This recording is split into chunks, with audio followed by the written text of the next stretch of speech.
Okay.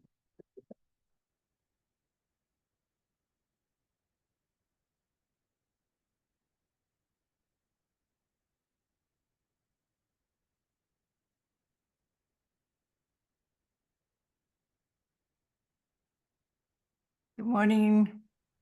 Good morning, Rebecca. You can hear. What's that? You can hear me. Yes, yes, thank you. I can hear you. Not only that, but oh, I see you too. Is this it's our first jacket of the, I know, look at that. I'm all excited that I'm wearing that. It's foggy and drippy and It cold. is, it is. I was just laughing because in winter I have this little blanket I put over my knees when I'm teaching, when I'm sitting down, and I'm sitting down, and guess what I just inaugurated? The blanket. Which won't stay long, but until it warms up a little bit. So yeah, that's fun. And how are you? I've had a very busy week. Saturday, my dog tried to attack a bear. Oh my goodness, where do you live? Near On like the foothills or something? yeah, yeah, in Buena Wow, Vista. And okay. he's 12 pounds. Oh my God. Yeah, but fortunately, the bear Where, didn't want to have anything to do with him. what, were you there or was the Yeah, dog at home? yeah, You were no, with the, yeah, I my actually God. chased him away with a pillow. Oh my God. Like in a path you were hiking or at your No, house? my backyard. Oh, Yeah, yeah, that's quite exciting and then not necessarily I want to do yeah. that and then I want to do that way. And then the next night, my carbon monoxide alarm went off at 11:30, and the fire department came. Oh, you have Alarm a system, connection? an It's alarm good. system. It's connected to an alarm system that I have unfortunately never ever turned on, so I had to quick learn what to do. Oh, wow. Yeah, What a but day. What a it set was of days. Well, it I'm was glad the bear did not attack you and your dog, and I'm glad the alarm was either false or mistake, or it they was saved false. you. I don't know. It was false. It was false. Yeah, What a set of experiences. Yikes. yeah. It was so. Um, I haven't gotten to my homework. Well, listen, if all of that was an excuse, Oh no, there's more. There's more, but I have still haven't been able to upgrade my Creative Cloud. So I have to find a window of time to be with them uninterrupted to okay. fix it. And hopefully I can do that on Monday or Not Tuesday. to upgrade, but to change the account is, or to when you meant upgrade, or just No, to no, change the account to the CCC no, it's foundation. that. It's just I can't when new things come out, it won't update them. Actually upgrade. Okay. I don't remember. I don't remember you saying that. Maybe you did, and I was thinking that you Yeah. could connect to the CCC. No, All right. I've got my program and I was able to renew it and got an email saying I could renew it. And then all of a sudden it renewed, but there's something in my computer that's not allowing it to update. Well, don't know what to say about that, so hopefully it'll work out. By the way, everyone else, if you have any reason better than having had to fend a bear away with a pillow, Uh, for not having done your homework, the bear ate my homework. I know I've never heard that one. You went, no, I think the funniest one, which I still don't know if it was true or not. So I'm saying funny or tragic. If it was true, I decided to believe it was not, but it might have been true, is that someone's dog had suffocated with their head in a bag of chips. Oh my, that could That happen. that was a kid in credit who said that. And given his history, and that's why when you try to not be biased, but given his history of homework and stuff, I decided that it was not true or it was just too sad. but I still didn't downgrade him because it might have been true. And then it would have been terrible. So anyway, hi Rachel, hi Dot, hi Alan. And just been hearing the tale of woes that has been Rebecca's week, including having had a bear In my yard. in your yard. Wow. Okay, well, I guess They're that actually I- quite common over here.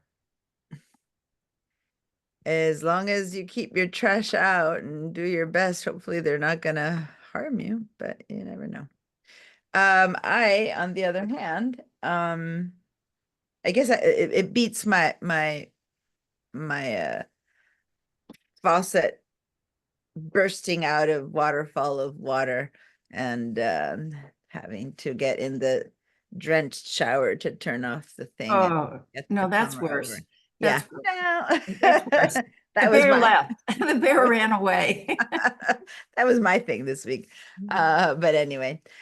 All right. But I still expect everyone have to done their homework except for Rachel. And let me show you because you have. Let me let some people in first. There we go. And now I'm gonna share the handouts. Not the handouts, the Padlet. After I let everyone else in. Hey, Nick, haven't seen you in a while. Are you That's- talking to me? Yeah. Yeah, sorry, I've been behind. I'm gonna catch up. Good to see you. And good to see you too. All right, so let me send the link here in the chat. And I switched some stuff last night, and I'm hoping I won't get too confused. I put my mouse in this back computer that I can't really use to teach for you guys anymore because it's got the old Photoshop. And then I put my Wacom tablet on this laptop, but I've been using it since last night, and somehow I'm accustomed to having let me just show you what I'm talking about when I say my Wacom. I use this set of things as a mouse, which is a Wacom tablet, to draw on it as if it were my mouse. But I always have had it next to my keyboard in this direction. But the way I have it set up right now, it's in front. I have it first, then comes my laptop. And it's like learning how to use the mirror when you back up in your car again. It's fine, but not yet. Like I've used it for 25 years of my life, and yet up here it's so if I fail a bit up my hand, you'll know. But if anyone is interested in this, I think I've mentioned it to everyone who's here before. Yeah, I think I have. But anyway, if you're interested in, does anyone have one here? People who take my Illustrator I cut. You have one, but I don't Shelley? really know how to Okay. use it. I just have a little one. Okay, yeah. Well, this is the smallest one. It's that they make. I mean, this one's that they call small, and it's I don't know, 5 by 6 by 7. I don't know. And but this was really old. I mean, the first one that I had for like 10 years until finally it just didn't upgrade anymore. The tablet was still working, but the new operating system wouldn't accept it. And then I've had this one probably for another 8. I don't know. They last much longer than computers do. So let me share again. But now my mouse to share is like 3 feet back, and I hope I don't kill my back for it. But anyway, I'm just trying to figure things out a little bit. And then you guys are here. I'm building myself a space in the yard, which will be my new she cave, she shed. I don't know what to call it, but I'm moving out of my house. I'm in the middle of my living room here. I'm moving out of my house into an area that will be much less polished, but I will not be speaking in the middle of the entire house for my whole household to be bugged. Okay. So first of all, we did a lot of retouching and we used a lot of the content aware tools, but we also began to use a few of the generative AI tools, not creating from scratch an image, but using it to remove and replace. Anyway, we did a bit more, but that's what the homework mainly was about. To use these. Oh, someone's second sound, maybe Nick.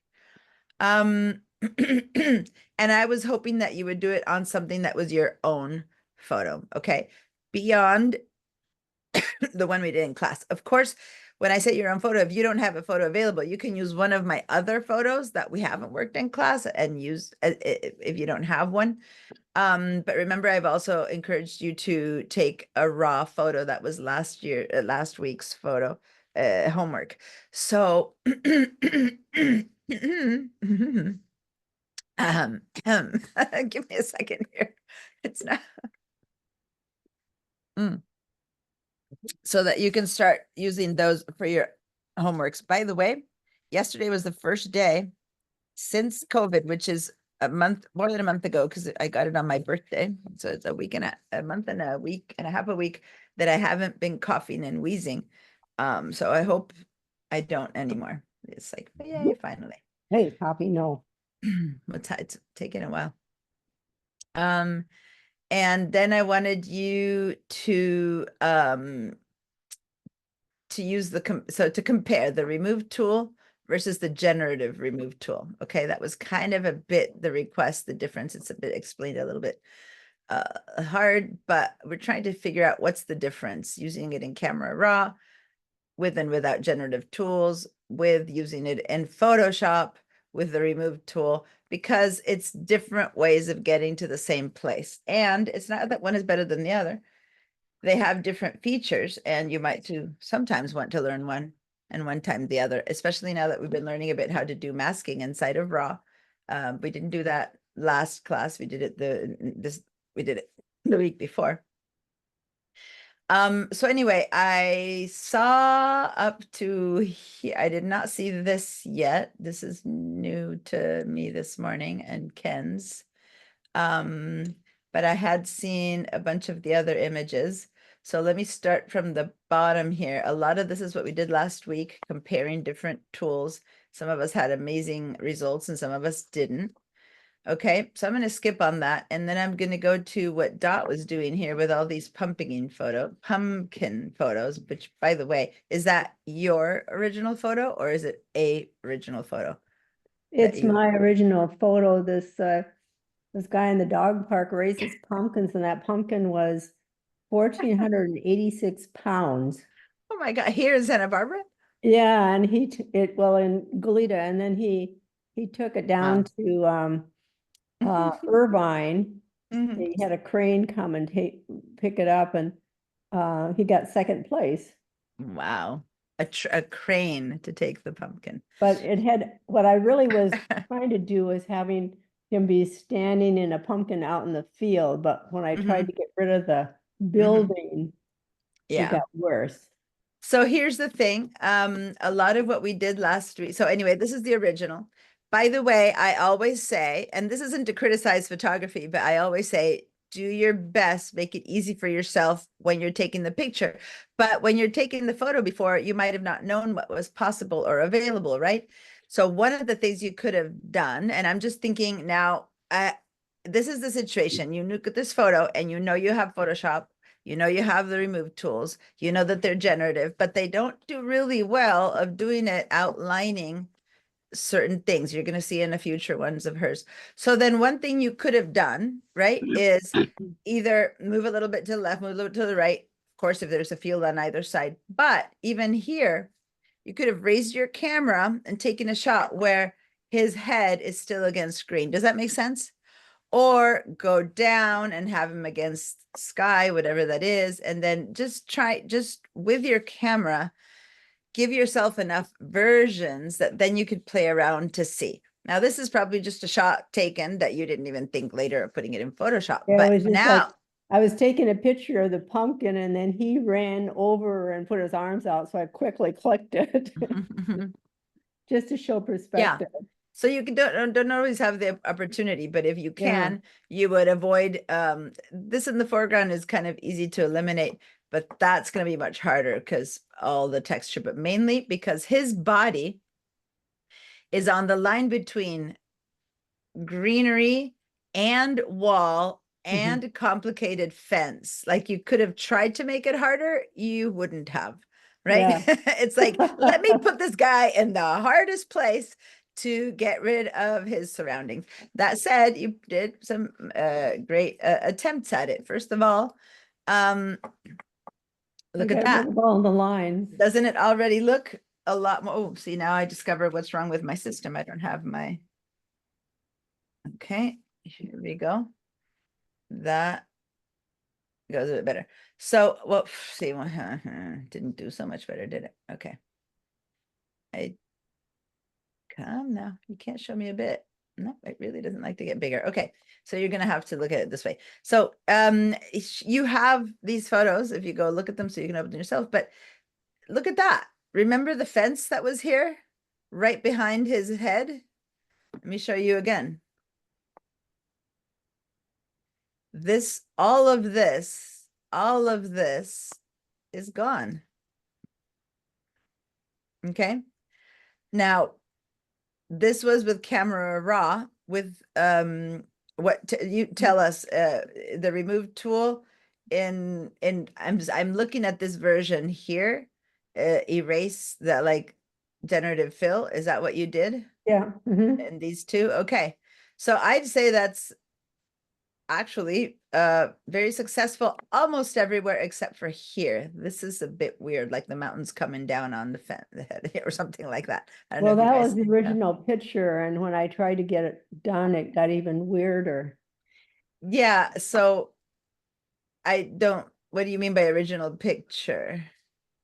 It wasn't there. That's a shade. Oh, yeah, I don't know why. And what you have here is kind of like Yeah, a piece of dirt or something. I don't know can't make it exactly bigger. how that came in. And with the shadow anyway, so that's interesting. But that's okay because you know how you can just, if you like that one, is instead of choosing that choice, you can then go and reselect this and Mhm. try to generate again to see if it gives you another background or something like that. Anyway, so this is something you can also do with your hand tools in Photoshop. You can just take a piece of this house and then flip it over here and make like the house is going out or something, but if you wanted it to be in the field, that's a bit harder. Anyway, so this step is almost great.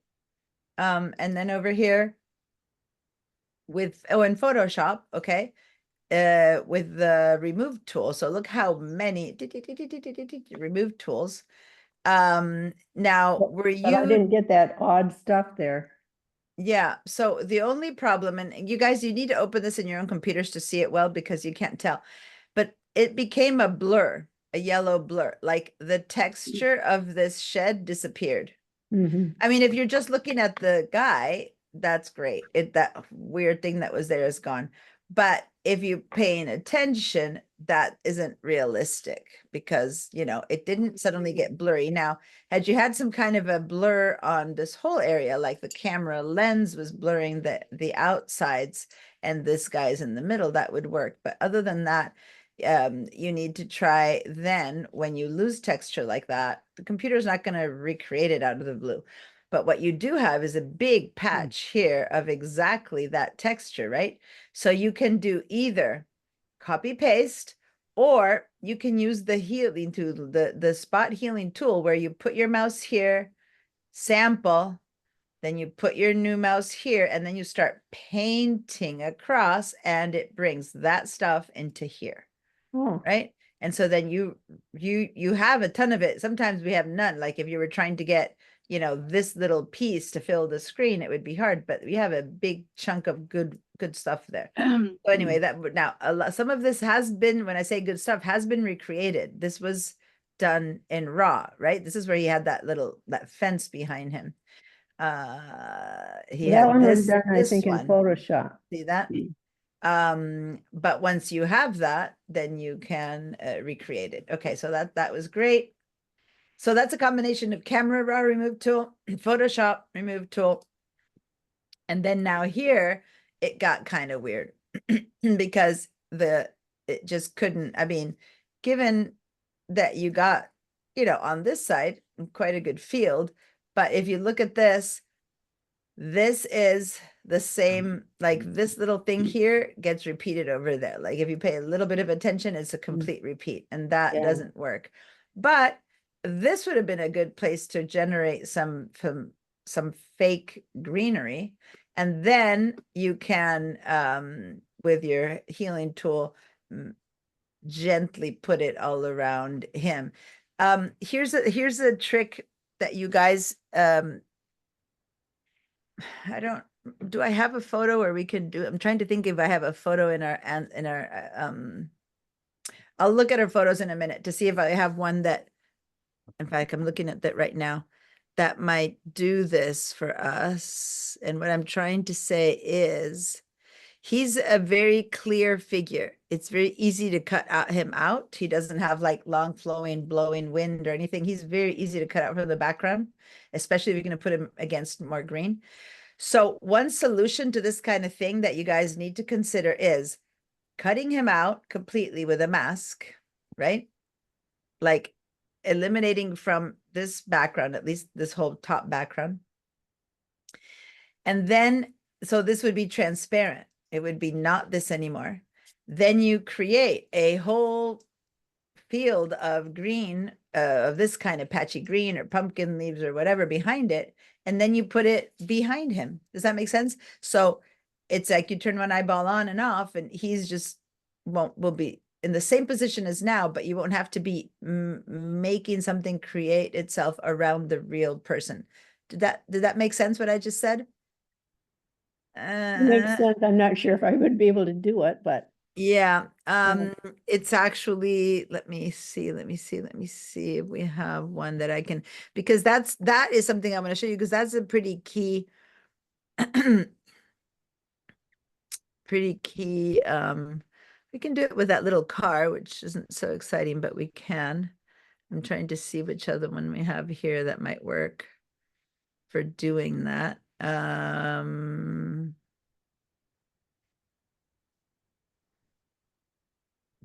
I guess we could have the couple in a different background. No, I don't have one that exactly shows us something like that. Well, I mean, we have that house.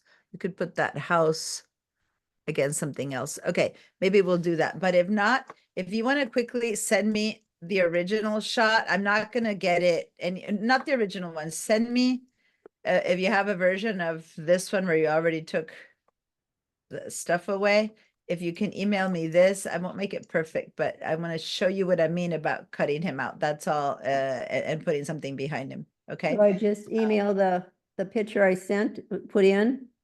Yeah, just email me that. And Okay. it's just a screenshot, so it won't be perfect, but just send me that little screenshot, and I'm just gonna really quickly over the tools that I wanted to do.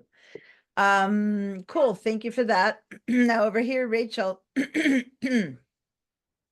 has actually managed, it's hard to tell, but there's a fence here, like what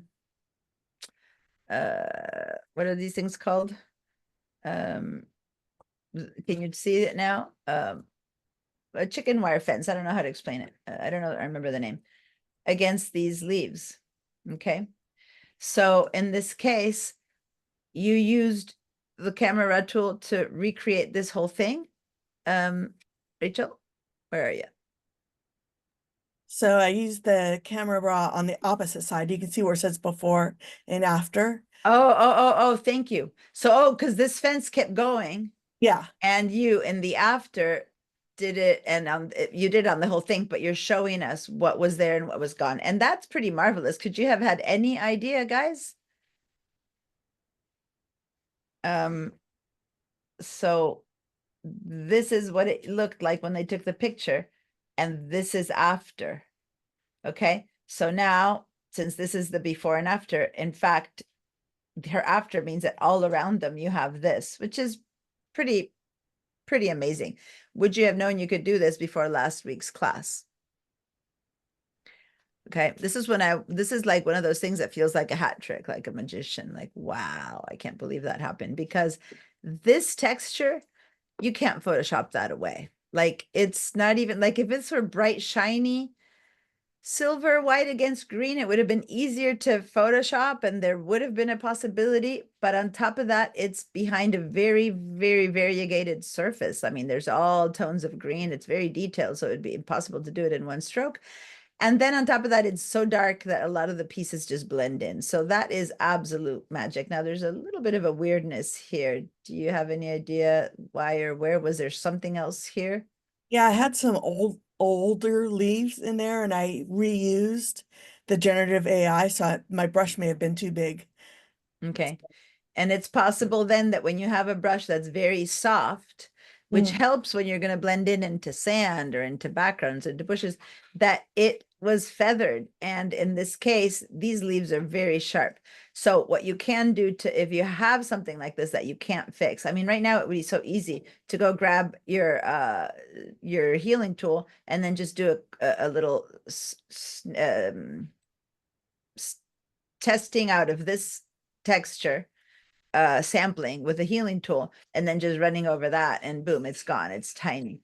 But if you get to a place where there's a lot of stuff that's kind of weird, like the half piece of the wall that didn't have the texture in Dot's photo anymore, then in this case, it's a perfect example where you can just keep perfect sharpness on them and then begin to blur outwards a little bit with a radial blur. I don't think I've shown you the blurs. I don't know, I'll have time between today, but maybe by next week, I'll have a little bit of show you the blur. There's a radial blur that would be marvelous for this. But that's to say the truth. I think this one would be much better off just doing a spot healing tool. Let me see if I have. I'll show you where you just sample Karen, a I bit. don't Now, see your screen. okay, let me stop my share and share again, because sometimes it disappears for people. Now, can you see me? I mean, I'm just showing Now I Padlet, can see so it. you can just look at Padlet.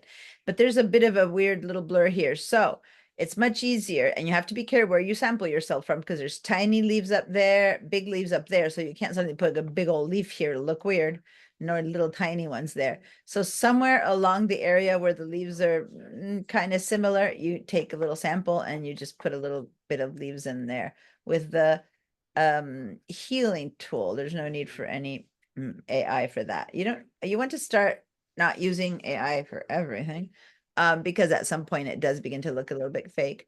But anyway, and then here's here you go. Here's the use of the spot healing tool to hide the larger crossbars of the fence. Generative AI was a better. Okay, so here's the example where the fence is still there and the bar is gone. But so you did this one before that one, because in this one it's gone completely?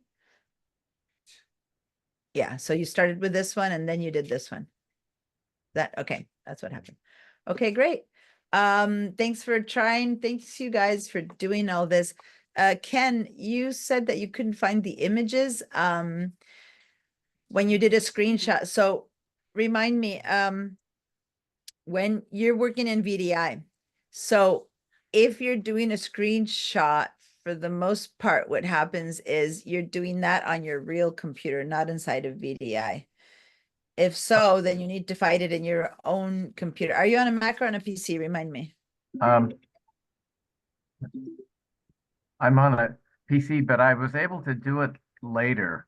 I went back and I Okay. used this snip and save Okay, tool, and then I saved the And then- screenshot to my desktop.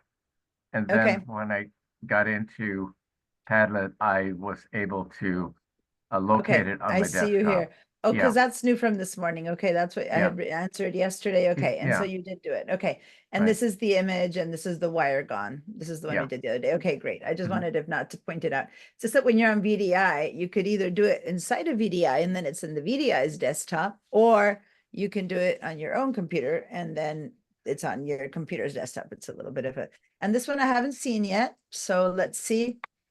You used generative for the artificial intelligence. Give me 3 versions, but the other 2 have disappeared. Okay.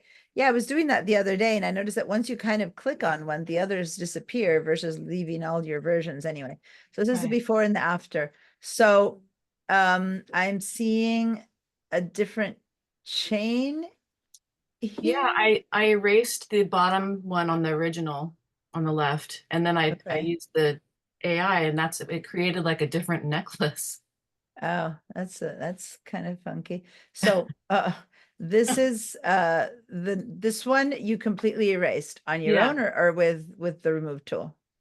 I did with the remove tool. Okay, you got rid of the outer necklace.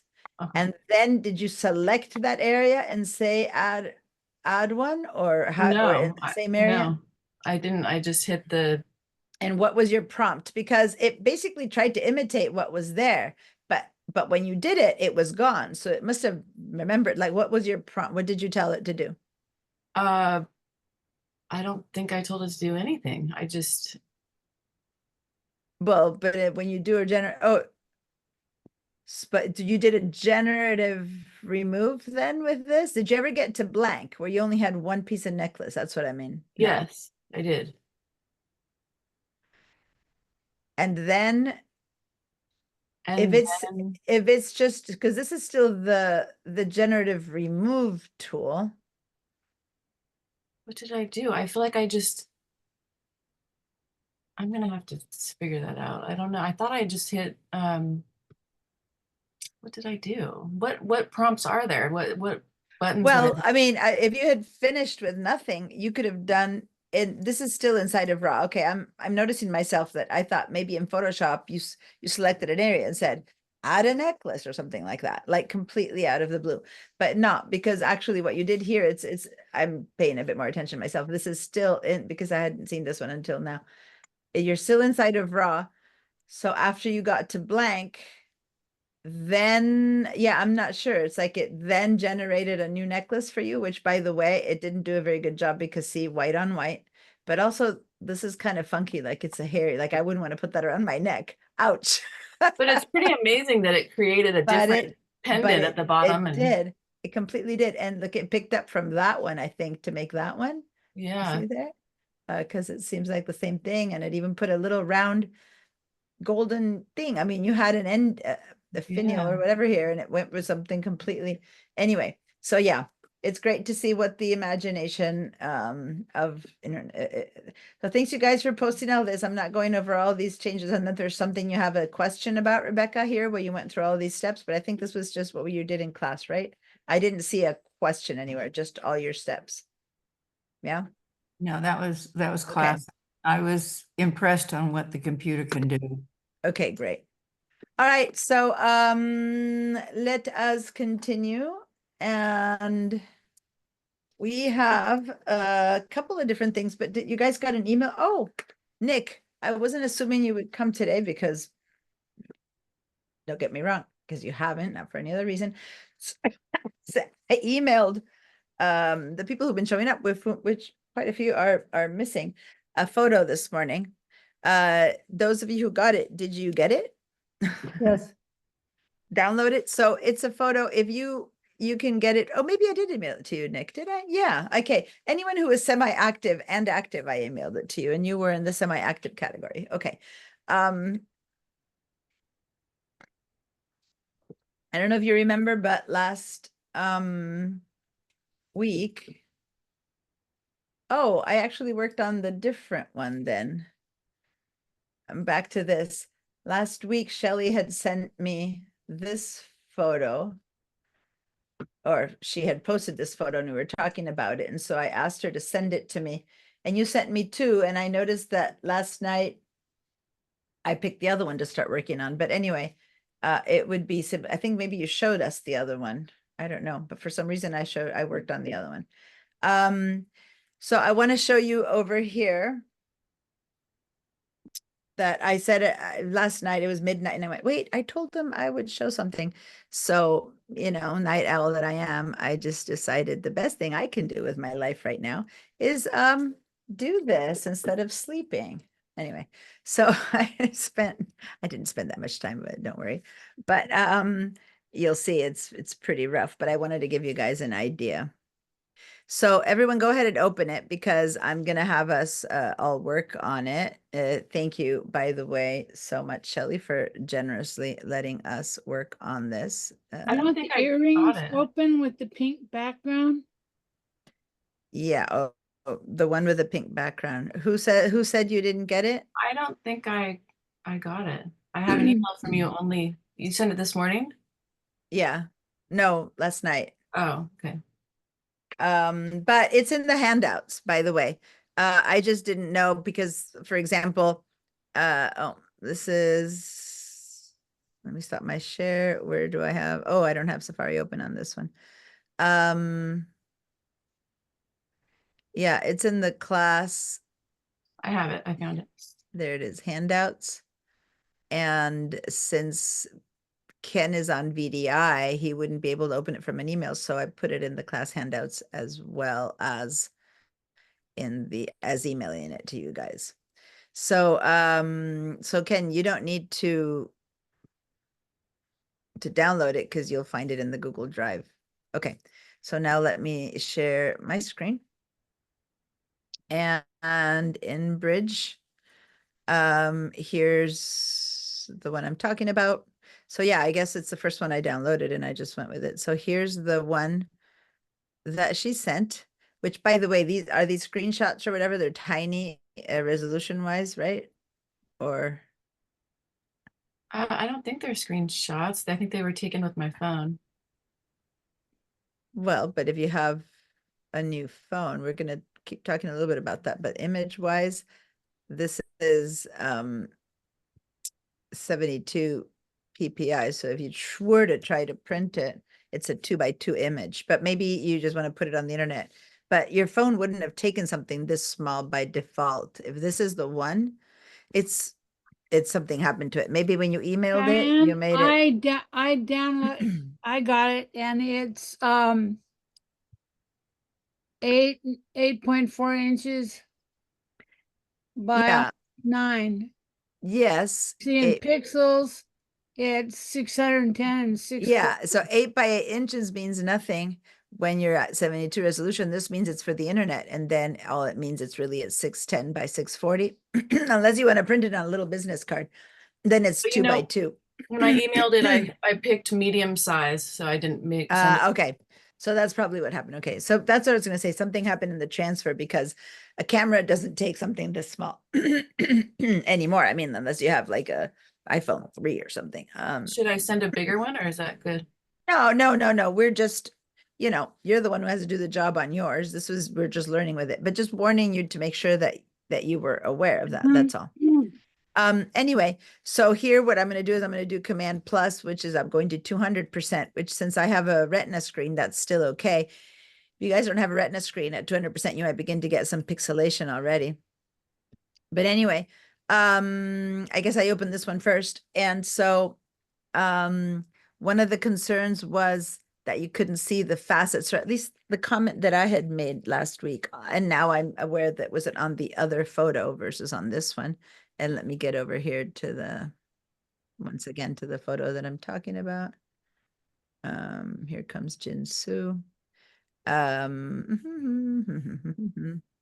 So where's the photo? There. So this is the one that she had sent, and we were talking about highlighting the fast. No, because we talked about it on the one that you sent me, because this one does have some facets that you can see, although here it's beginning to disappear. And they're gone. Anyway, so what we had talked about was to enhance that. And so when you go to this one, it's even duller. Like there's a few little facets here, but over here they're gone. And here you have an outline of them, right? And when I tried to say, well, make little masks for each one of these, I got a blank stare from most of you guys. So I said, well, let me show it to you a little bit. And so Shelley sent me the photo. So I'm going to open the version that I worked on for a little bit last night. So this is the same beginning spot, but I put some stuff on top. some noise back there. Who's talking? Hi, Jinsu. Thanks for joining us. And here we go. So, what I began to do, and just, I wrote left, these are groups. I haven't shown you groups much, but this is the left earring where I just enhanced the facets. You see that between before and after? I didn't create anything. All I did, I mean, you can kind of see the shapes. I just made little areas and went lighter and lower and lower. So if I open this folder, this is, look at all the little tiny bits. Each one of these is a little, and it wasn't hard. I mean, you guys will do it. It's not, it was very quick. Each one of these got its own little levels layer. Then I tried with the vibrance and I tried with the curves layer, but these are all little levels layers. And so let me open one by one. So let me just, I'm doing this thing where I'm turning them all off. I don't have my right click to turn them. And so if you look at this right now, and I'm going to get really up close, which is getting really pixelated and weird, but if you get up there, I began to outline little tiny bits, each one higher, lower, higher, lower. And now we're up close, so it looks weirder when you look at the thing. And then as I turn them on, and so there you got a bit of a, and of course you could do even more. You can enhance, there's like, it's pretty blurry. You could work on that too. But put all together, you get from that to that, right? Now, I'm not saying it's realistic in that I don't know the gem, maybe this isn't what it looks like, and someone who has it in front of him, Shelley, would know more exactly what to do with it. Maybe I could have given something here, but anyway. And then I did the same thing to the right one.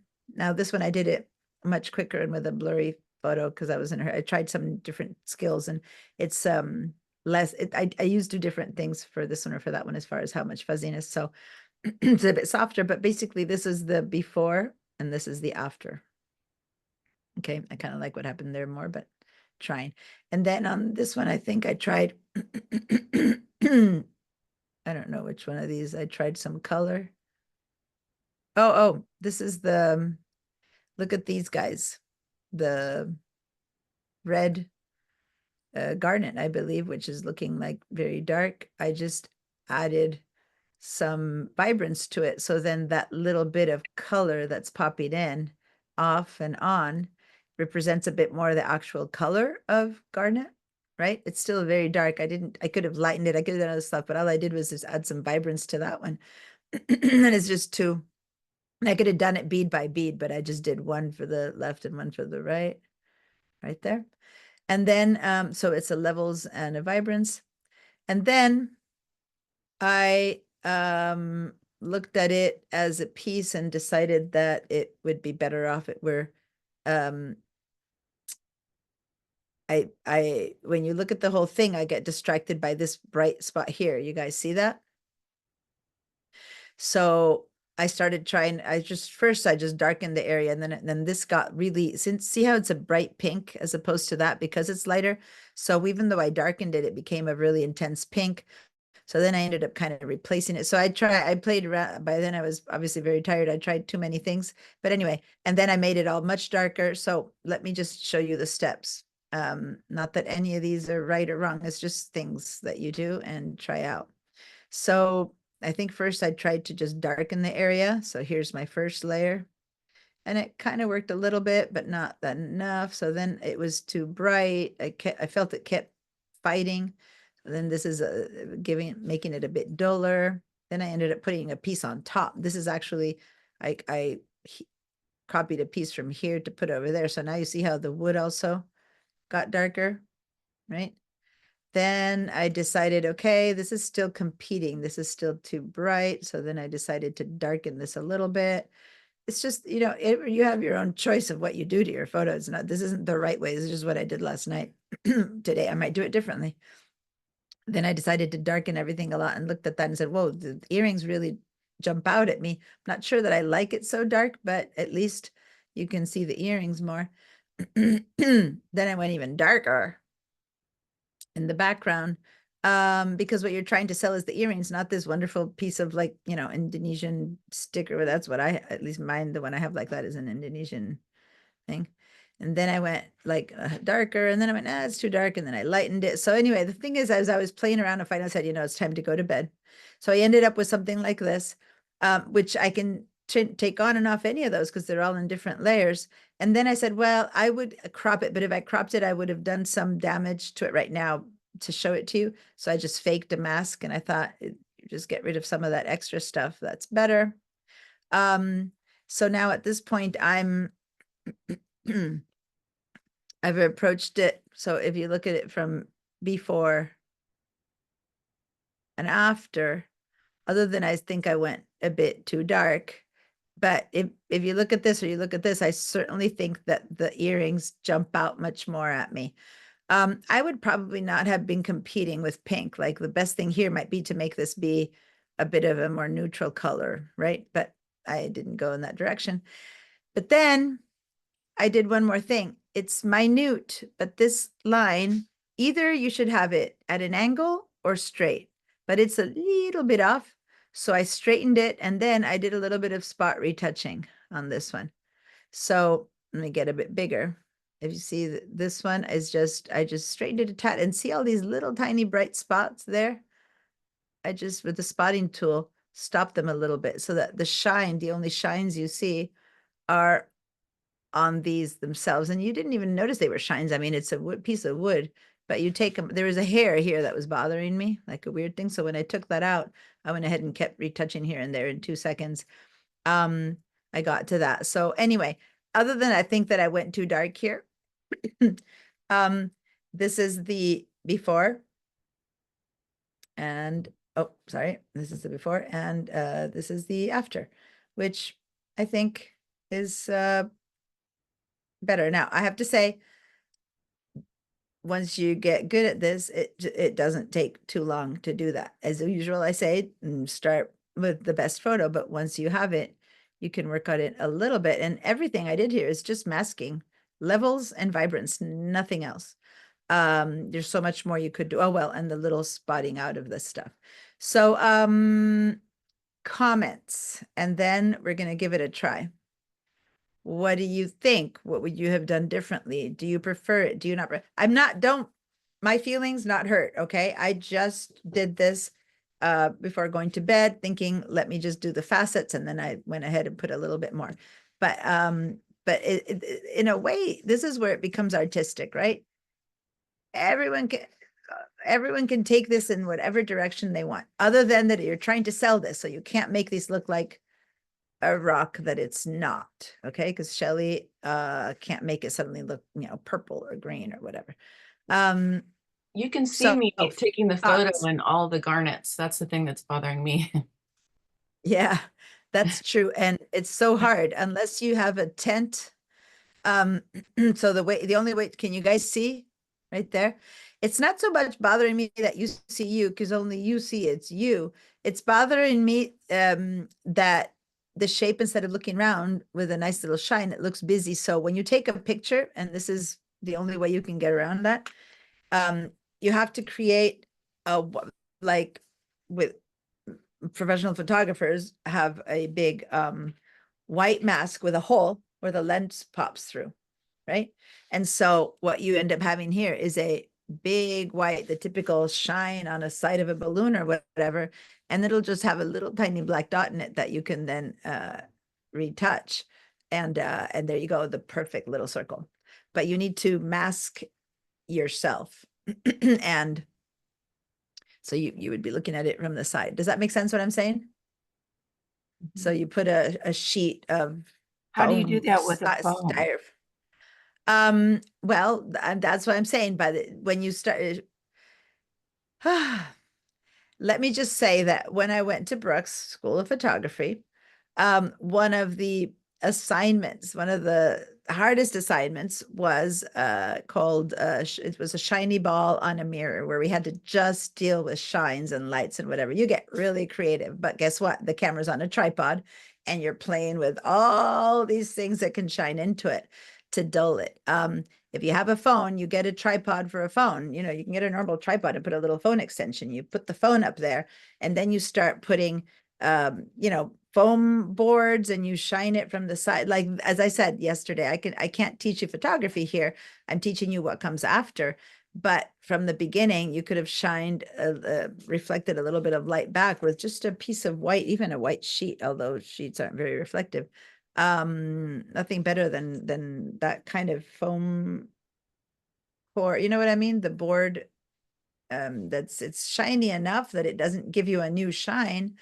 And then you reflect light from one side into the other, and then it works much better. But as I said before, I'm not trying to fix the photo because the photo was taken. I'm trying to show you what you could do to make it better. So even if you don't do any of the darkening or the rest, that is just the earrings. And you can, I'm not completely convinced that the darkening was that much was necessary, but I can go in and I can lighten it, which, by the way, I can lighten the whole group. And then just do something like that. I think I like that there a little bit better. There, now that's darker, but not as dark as I had made it. Anyway, and I got the whole group. So all of these layers that I have inside of this group, I just went and did a list opacity. So this is how dark I had gotten it. And now I just lightened the group, which means I am lighting the effect of every one of these layers that's here. But by the time I opened all of these things, and I remember there was Adam was here, Ed was here, Ed Adams, and he said, well, you don't get that many layers in Photoshop, right? Where you guys remember that at the beginning? And I said, well, depends. I mean, look at that. That's a ton of layers. I just group them up into like things so that it's easy to handle. But yeah, it can get, and this was a relatively simple fix. It's just a little bit of levels. So I want to show you a little bit of that, but I want more comments, opinions, and you can go in your direction with it. But yes, Rachel?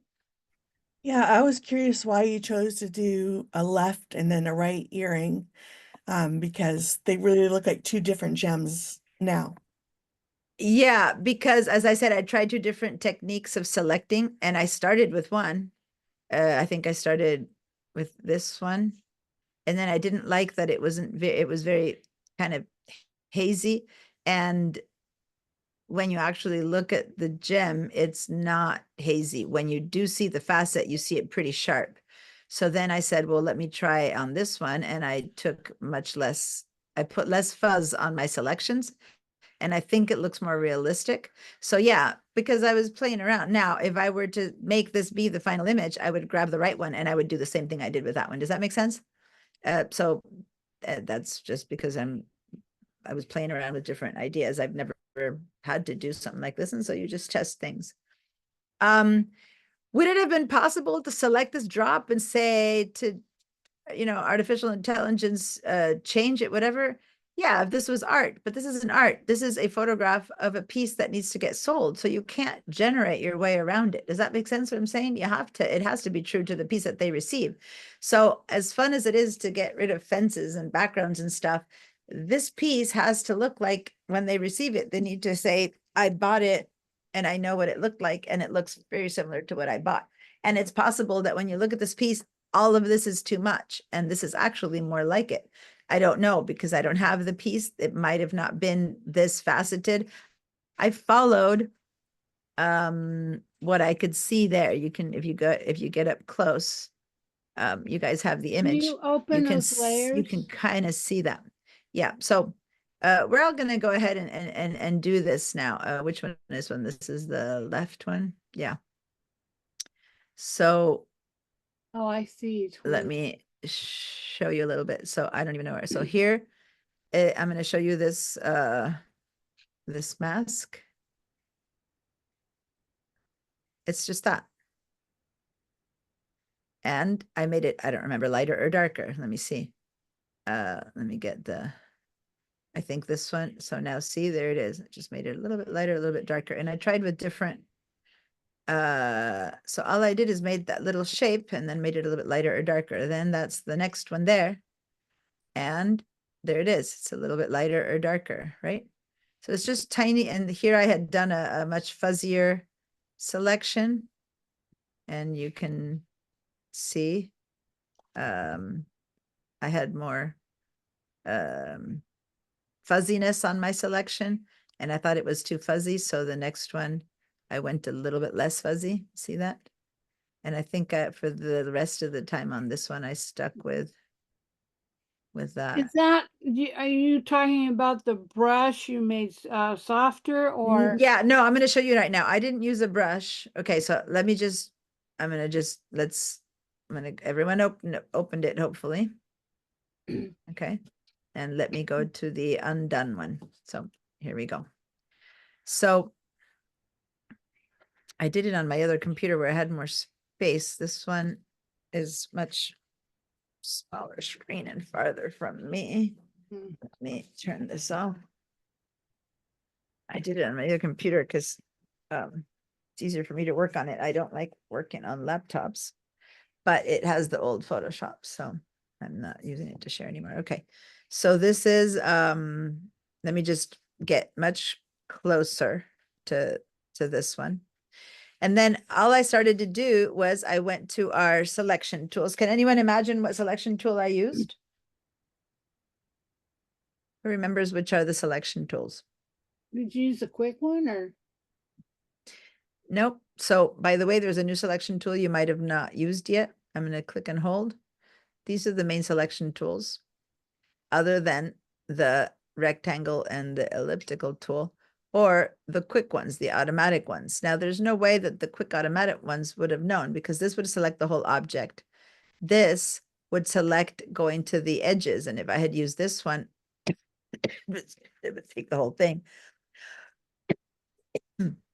So all these automatic ones, the one that goes by color, of course, you know, color, it would have been everything too. So none of these automatic ones work. So we're back down to, I always tell you, remember when I teach you guys how to handle the lasso tools, because at some point, more than often than not, you end up with having to do things by hand. But there's a cool tool here called the polygonal lasso tool. If you remember it, it allows us to make That. the polygonal lasso tool appears everywhere. You click and hold, and it usually looks like a lasso. You click and hold. There's lasso, polygonal, and magnetic. Oh, yeah, I do. Okay, polygonal. And this one allows me to go click, click, click, click, click, click, click, click. And when I touch, it finishes, right? So if you click wrong, you can do undo.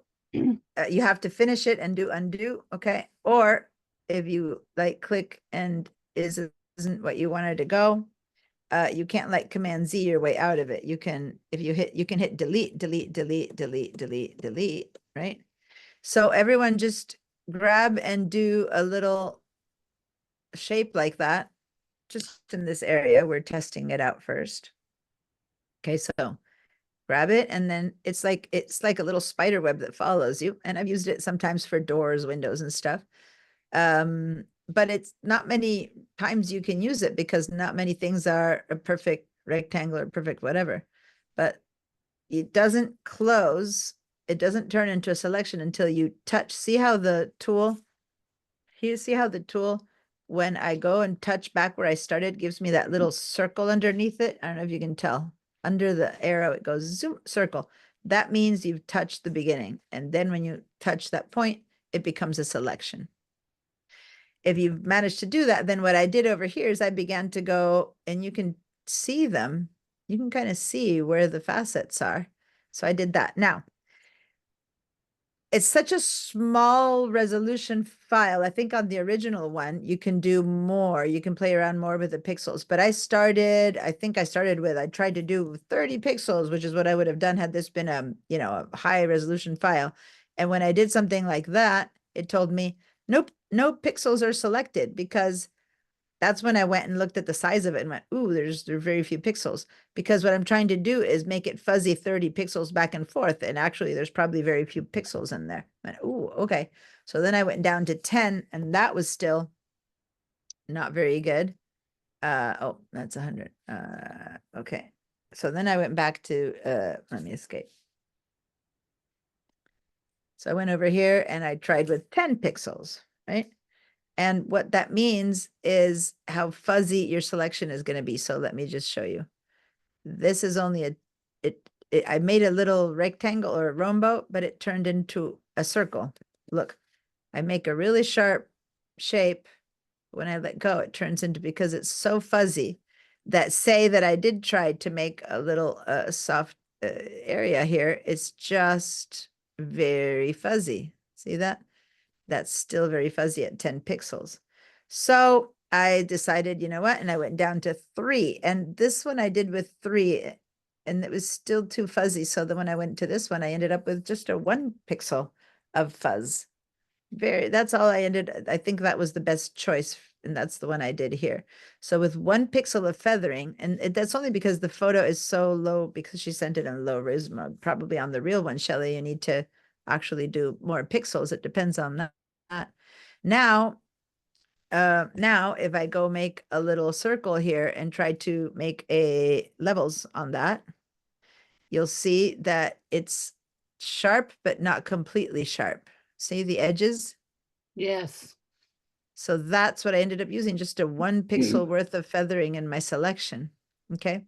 Except for instead of doing it on the wood, I started it doing here. So I started doing that. So that's the first one, right? So this is still the original background. So now I'm going to do a adjustment layer mask to that, which is this round circle. Click on that, and I did some curves, I did some levels, I tried different ones, but the easiest thing right now would be to do a levels. So here's my mask, the mask that I showed you, right? There's the mask. What it means is that none of the black is going to be affected, only the little bit that's white is going to be affected, okay? And I'm holding down the option click to see that, but we don't need to see that. It's just for me to show you. That's what I selected. And now I go to my properties, and I can make this lighter or darker, and I'm exaggerating, of course, right? So, and then I don't remember if I went light or dark. I began just moving it around a bit and trying to figure out where the light was coming from better. So let's say I go a little bit lighter with that one or a little bit darker, whichever might be. That's my first one. I still have that same selection tool in my hand. So then I went and I created the shape of the next one, which you can kind of see. You can kind of see there the shape. So I just traced what was there. I didn't invent anything. Here's the next one, right? And then I created a new one, a new levels. And that one I went maybe lighter or darker. Oh, looks like I overlapped them a little bit. So that's not good because I'm not paying attention. So, you know, you have to be realistic. Just a tiny bit of a difference is all you need, because then there goes my next one. Here's going to be my third one. So see how quickly you end up having a lot of them. But this is why they need to be different ones, because each one is going to have a different color. I couldn't make everything darker or lighter. I needed to give them a distinction. So again, I played around with when I went darker, when I went lighter. Right now I'm just not paying much attention, but each one of these is getting a different, I think I'm going, you know, lighter and darker. I think I went too dark there, but anyway, does that make sense what I'm doing? And on and so forth. So hopefully you guys are doing this now. And then when I got to the edges, I haven't gotten there yet. So let me finish still one that's still,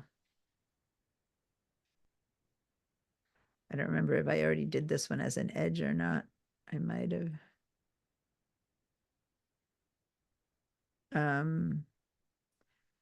So Shelley, when you look at this image, at this thing in real life, it probably wasn't, I mean, was it that faceted? Was it gentler?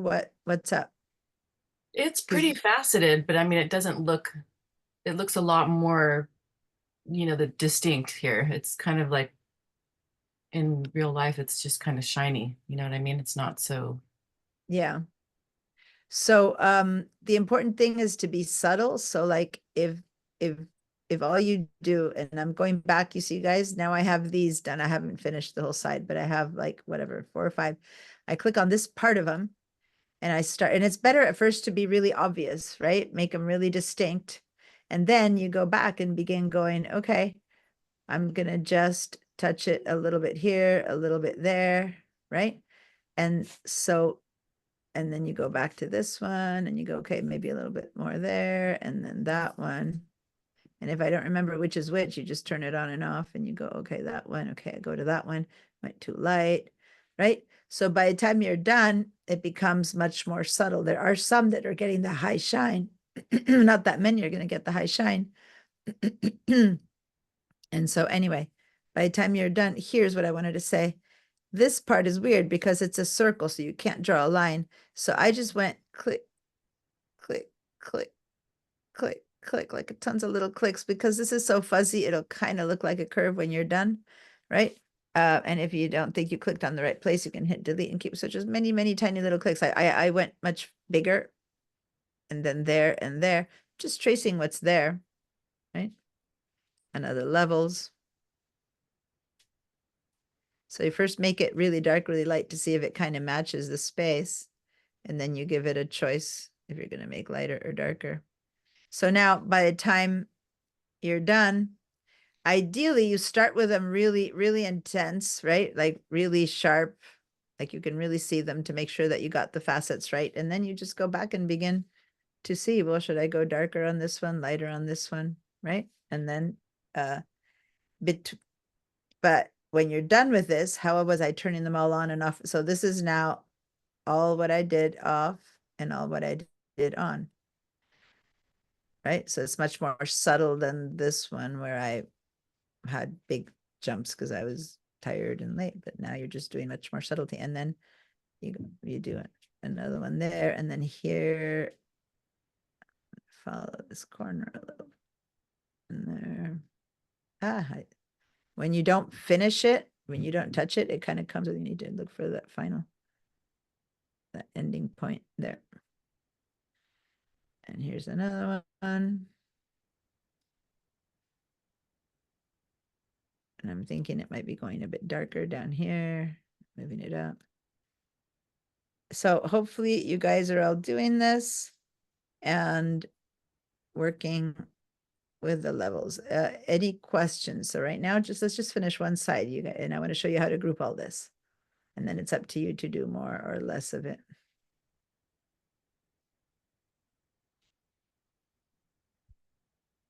Just got to change the tone enough that there's a difference. It doesn't need to look sharp like these top two.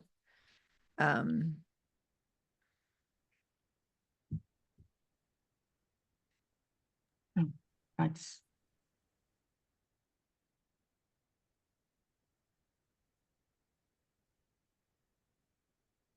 Because remember, we're not trying to get a fine art photo. We're just trying to get this to look like it has a bit more the shape that it's going to have. That's all. We're not, trying to make this absolutely perfect. I think at this point that looks faceted. I haven't done the edges still, so it's looking kind of flat on the edges. But it looks faceted enough that people get the message that this isn't a smooth teardrop kind of piece. Rather, it's facet. Does that make sense? You're not trying to make it something look like the biggest what it isn't. You just want them to know it isn't a flat piece. That's all.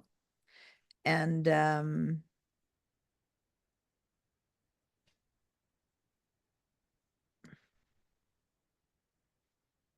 so give me a yes if it's working. You're kind of getting things. That one it went too near. I'm gonna undo that selection. I was too near the one before.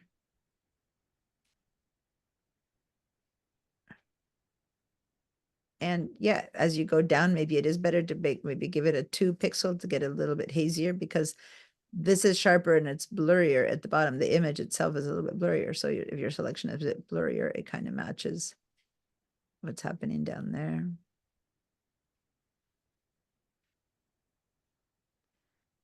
Anyway. Yeah, I had a problem making the hologram, and then it was just a mess in Photoshop. It would just go all over. I couldn't get it to stop. this thing, this shape. The And shape, then, yeah, and then it goes all over like that. yeah. Yeah. And I was trying to. I was So, trying to okay, so get- hit the, to get out of this, hit, then you, cause you keep having all this stuff, hit the escape key. Escape. Oh, okay. Because otherwise it doesn't let go. And then try again. And this time, when you get to the end, don't keep, just see how, see that little circle that's happening right there? Boom. When I touch the beginning, I can't show it to you because in my mouse, under the arrow, when I touch, see a little circle appearing bottom right, right under my arrow, that Yeah. means I've touched the beginning. Boom. And then But when I I touch couldn't- there, How did you find, I couldn't find the beginning. well, get up closer. A lot of the times people work too far, right? Get up really close. And then you should be able, and remember, look, and I go, oh, I put the beginning near that area. So then I mark and mark and mark. And then I just kind of, in this area that I know is my beginning, I just slowly look around until I see that 0, that circle, and then I can, and then Okay, I can close it. Okay. okay, I'll give that a try. And one thing I didn't do that has to, you know, because one thing here is that what might be missing is a color, right? And you could try to do it to the whole thing or not. So yeah, for that one, I could do a general selection and make all the color brighter or less bright. I don't know. I don't have the rock in front of me to see. But anyway, this time, as opposed to the one I did last night, which I think on these two, I tried some color because I was playing around. So I think I put a little bit more green on that one and that one, right? To just see, you see how kind of it changes now that that one isn't the same color because I was just testing things. So if you were to add a little bit more color, take some of that black out and gray, you might have a greener. But again, this might be the color that rock was. And if it's not, you can change the color. But I would venture to say that it might be better for you to try to get it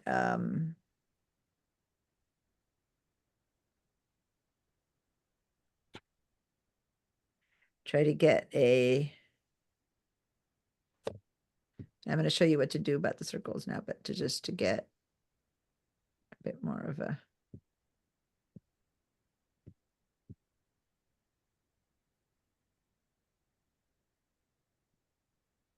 and this is definitely something I'm going to try with a fuzzier. Let me give that a 10 pixels of fuzziness.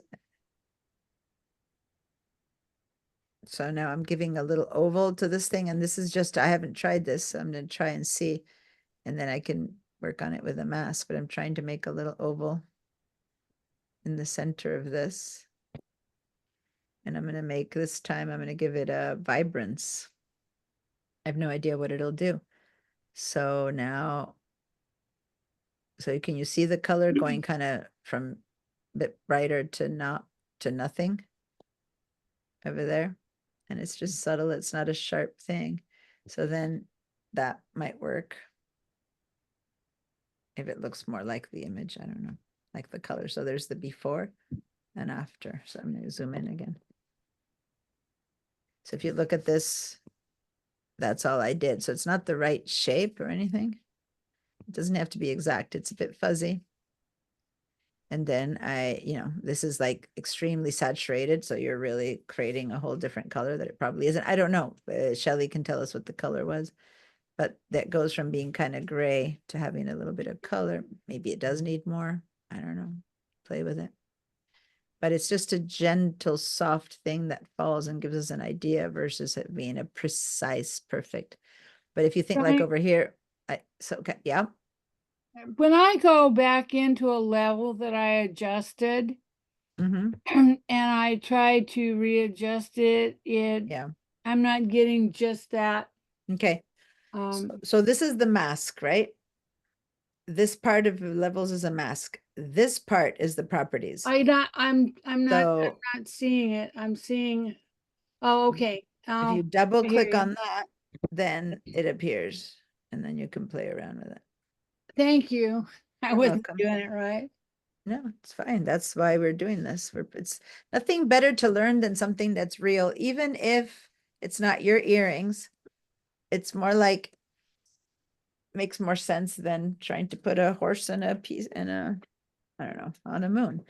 But then again, putting the horse on a moon, making it realistic is still very hard, and it teaches you how to then try to go do some realistic stuff. So for those of you who are working with it, I want to just show you something. Now I have 1, 2, 3, 4, 5, 6, 7, I don't know, 10. I got to 10 levels, 11 levels, 12 levels. Let me see. It even has numbers, 12 levels. So watch what I'm going to do. Even if you guys only have 2 and 3 or you're working on them. This is crazy, especially if I'm going to start working on the other earring and each one of the circles, right?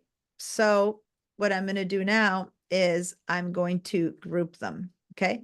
So watch what I'm going to do. I'm going to go and select level 12. I'm going to scroll down, hold the shift key and select level 1. Okay. So now I've selected from 1 to 12. Right? Did you So- hold down the shift key? Yeah. So once again, select 1. I don't care. Start with 1, start with 12. Just they need to be in a row. So start with the first one or the last one, scroll to the other one, hold the shift key, and then select the bookend. And once you're there, and you have them all selected, one that we don't use almost ever, after this one and the plus sign, there's like a little folder here, a manila folder. Click on that one, and there's your group. So now you can turn them all on and off. And if you get this teensy little arrow here, you open it up and close it up. And then you can call, this is what I called the left one. I mean, so whoever had asked, why did you do a left and a right? Well, because this is a piecemeal type of thing. I didn't even finish the edges. Okay, Shelley? Yeah, now that I'm at the bottom of the little drop where it's more blurry and there's not really any facet at all, I'm trying to make a selection in a diamond shape, and a sign comes up that says warning, no pixels are more than 50% selected. The selection. Yeah. So Beautiful. do you have a one, how many pixels did you use? Because that's the whole point. It's not, it's so fuzzy that it's not able to give you anything in the center that, hold on. How do I select pixels to use? Yeah. So go ahead and, how many feathering points do you have up here? It says 25. Okay. Because she's working, guys, she's working on the real one. Okay. Not on ours. Ours is the one that has very few pixels. So that's why we're using 1. But she has more latitude, so she can be more fine crews. Change that and try, put 10 pixels, hit return, and then see if you can get it a little selection there with 10 pixels. I got to the point where not even 1 pixel was enough. I had to go down to 0 pixels because I didn't have the latitude here to do that. And I think,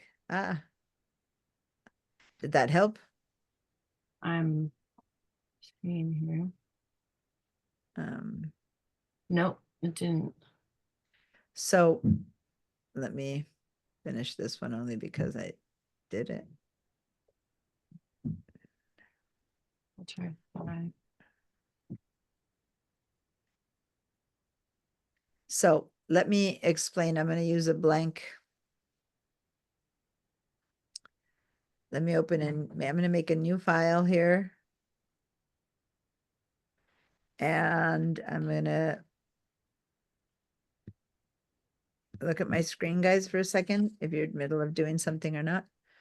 I'm going to just go with a regular rectangle instead of making it, right? But when I make a selection right now, it says 0 pixels, right? And I make a selection like that, right?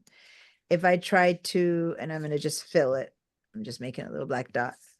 That's very sharp, right?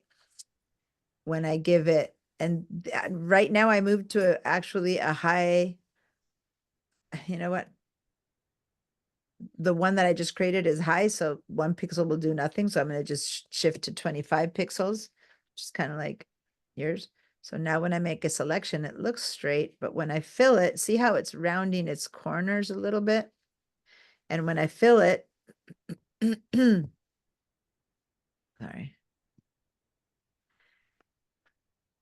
Let me just zoom into this. When I fill it, what the fill does now is here the fill was exact, it knew where to go, black, white. But this one, what happens is you said 25 pixels, and notice that my line of my selection is going through the middle. And what's happening here is that you're getting, what's the middle of 25? 24 would be easy, it's 12. So about 12 pixels that way and 12 pixels that way. So what it does is between the pure black that's here, that if you were to make a hole, you can see there's pure black here. The whole selection phases itself in and out in 12 pixels that way and 12 that way, because I told it 25. I could have said 24 and it was easier. So it gradates in and out 24 and 24. Does that make sense? And then here it gets to pure black and here to pure white.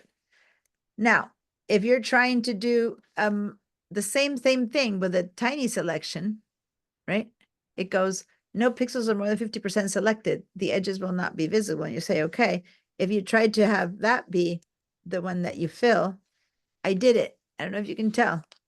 It's just this tiny, I actually did it.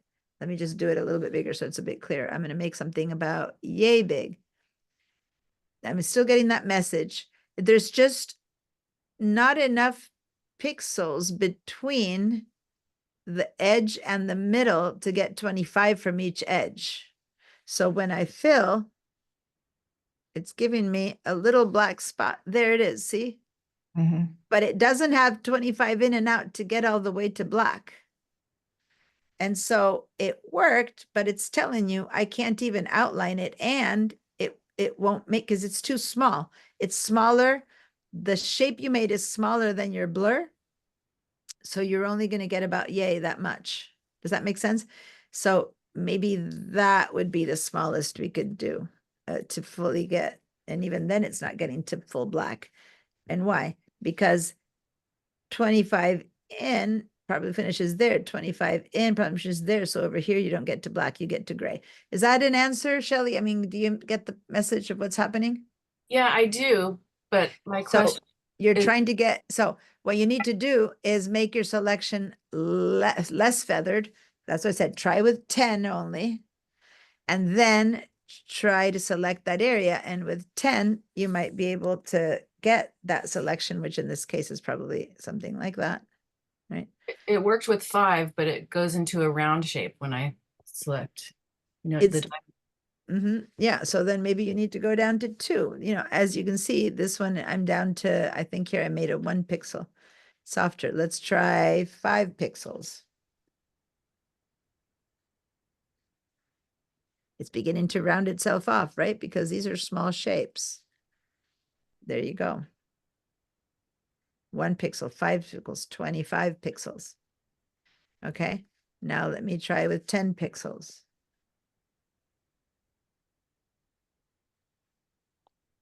And I'm getting a bit bigger, so then it's a bit easier. But if I had a small shape with 10 pixels, it would tell me, nope, it's too small.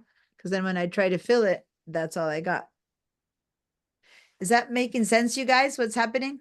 How much you feather it, it just doesn't fit to give you the whole thing. These 3 little grayish spots here, here, and here, I selected less pixel. Let's see if I were to move into pixel here, to the world of pixels. And it's kind of, let me go back down because I need to find it. Here we go. The feathering of, I think I was trying 25 or whatever. Maybe this one was 10. There wasn't enough pixels if you count like 1, 2, 3, 4, 5, 6, 7, 8, 9, 10, 11, 12. Here I had enough 12 and 12 that I got to the middle with black. But when you got to this one or this one, if you count from the middle out, there's I don't know, 5, 10, like you can actually count. There's not enough pixels for it to get all the way from the side in and from the side out. Versus this one was just so, okay. This, Hey, Diana, yes. this is Ken. What do you click to fill in the rectangle with black? No, right now I'm on a totally different thing and I'm just doing a fill. I'm just doing a shortcut for filling with this color. That's all, but this isn't what we're doing. This is not what we're doing in the document. Here, it's just option delete. And then it fills with the top foreground color. It's just something I'm doing here, but it doesn't really matter. I'm hitting, in case you want to know, I'm not even floating it. It's totally disruptive on this white background of a new file. I'm holding the option and hitting the delete key, and that's the shortcut to fill with the foreground color. And Okay. that's all that's happening. But this is Okay. totally I mean, it's destructive. There's nothing you can do with this. It's a flat. But what I was trying to show here was what happens with, the edges and why when you make a selection that's perfectly fine with 25 pixels at this size, when you get too small, it just doesn't have enough leeway on both sides to give you that selection. And it tells you, I can't show you a selection. That said, it still works. It just can't give you a little line around it because there's no line like that's inside. Line meaning the marching ants, right? It can't give you the marching ants because it's, let me actually, what do I have here? 10 pixels. I'm going to go smaller. Maybe on this one, it's going to tell me, no, that was enough. That was enough pixels to give me the marching ants, right? So if I try to fill that one, it'll work better. But if I go and try to make a selection this tiny, it says, nope, can't do that. As far as it just tells me I can't give you, all it's telling you is I can't give you a selection like a marching ants line. But if I do the option delete, there's a little smudge. So it's doing it. It's just can't show you the marching ants. And if it's too tiny, what's going to happen is so little bit of a smidgen that it's not even worth it. Anyway, this was just trying to show you selections, and you're welcome to just do that. File new, right? And open a blank page and then just have some fun understanding. Normally I've shown you this, not with selections, but I've shown you this with a brush. I go to a brush, right? Here's a brush tool, the regular brush. And I show you guys that if you paint with 100% hardness, oh, I have a selection. If you paint with 100% hardness, you get a straight line. Let me make, this is what I normally teach in class, okay? 100% hardness, straight line. Then I have you guys go down to 75, fuzzier line, and then down to like middle, fuzzier, and down less. And as we go slower, lower and lower, we get fuzzier and fuzzier and fuzzier until we get to 0% hardness, and it's very fuzzy. So this is normally what we do to distinguish the fuzziness, right? But it's the same idea. This is just that you're making the circle be like this one, 0 pixels, you're making it be like that. Okay, so you're making a little rectangle that when you fill, it's, oh, I have 10 pixels there. Hold on, because I undid 0 pixels. Then the selection that we're creating is really sharp. Then we go down to, I don't know, 5 pixels. I don't know. I don't know what the equivalent is going to be for this. Probably even 5 is too much. Yeah, 5 is already down here. So this is probably more like 2 pixels. And I'm filling, right? And then I'm going to go down to maybe here, it's going to be 3 pixels. I don't know. I'm slowly altering that selection is becoming fuzzier and fuzzier. Go down to 5 pixels.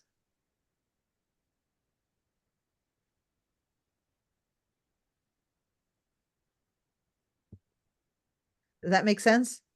Maybe actually that was not small enough. Now I need to, oh, because I went to, it was still in 3.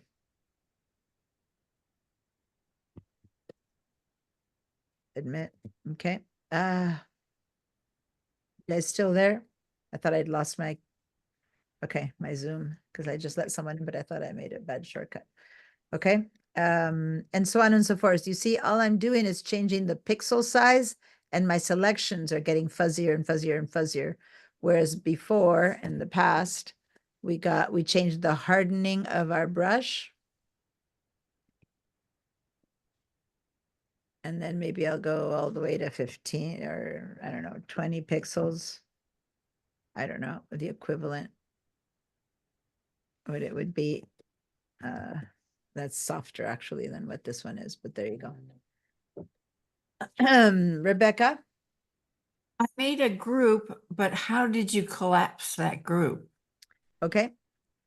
So I got to right shift. next to the eyeball. Uh-huh. Oh, did you make a group? Did you make the actual group or did you just make the selection? Do you have a little, like a little folder here?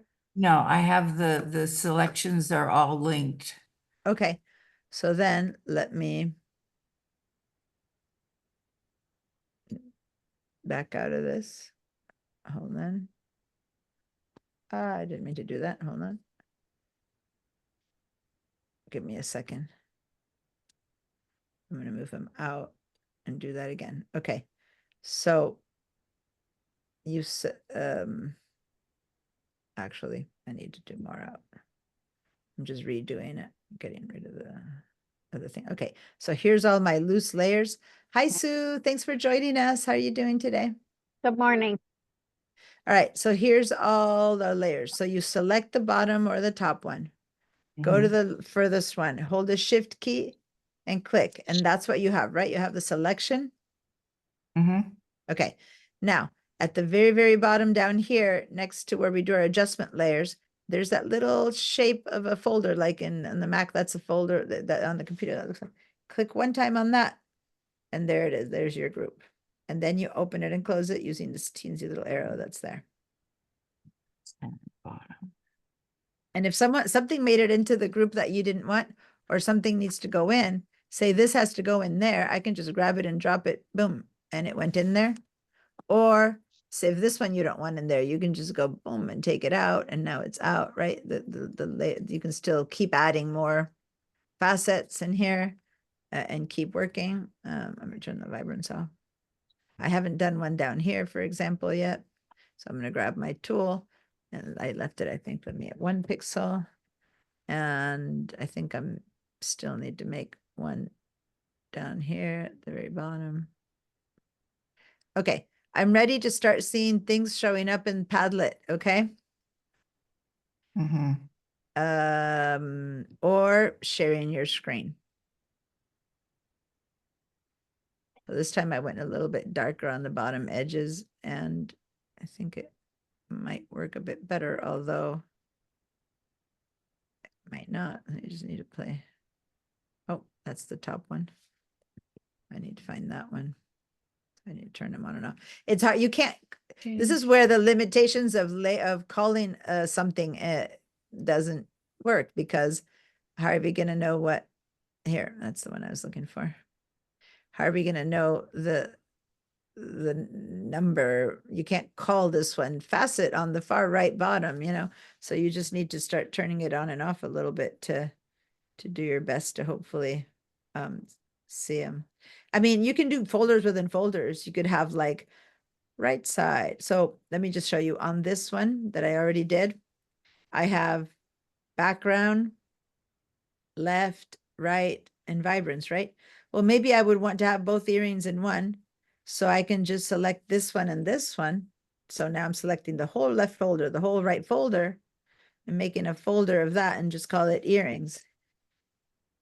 And this is how you make something with a ton of layers more handleable, because now I open up and in the earrings, I can just turn both my earrings on and off, on and off.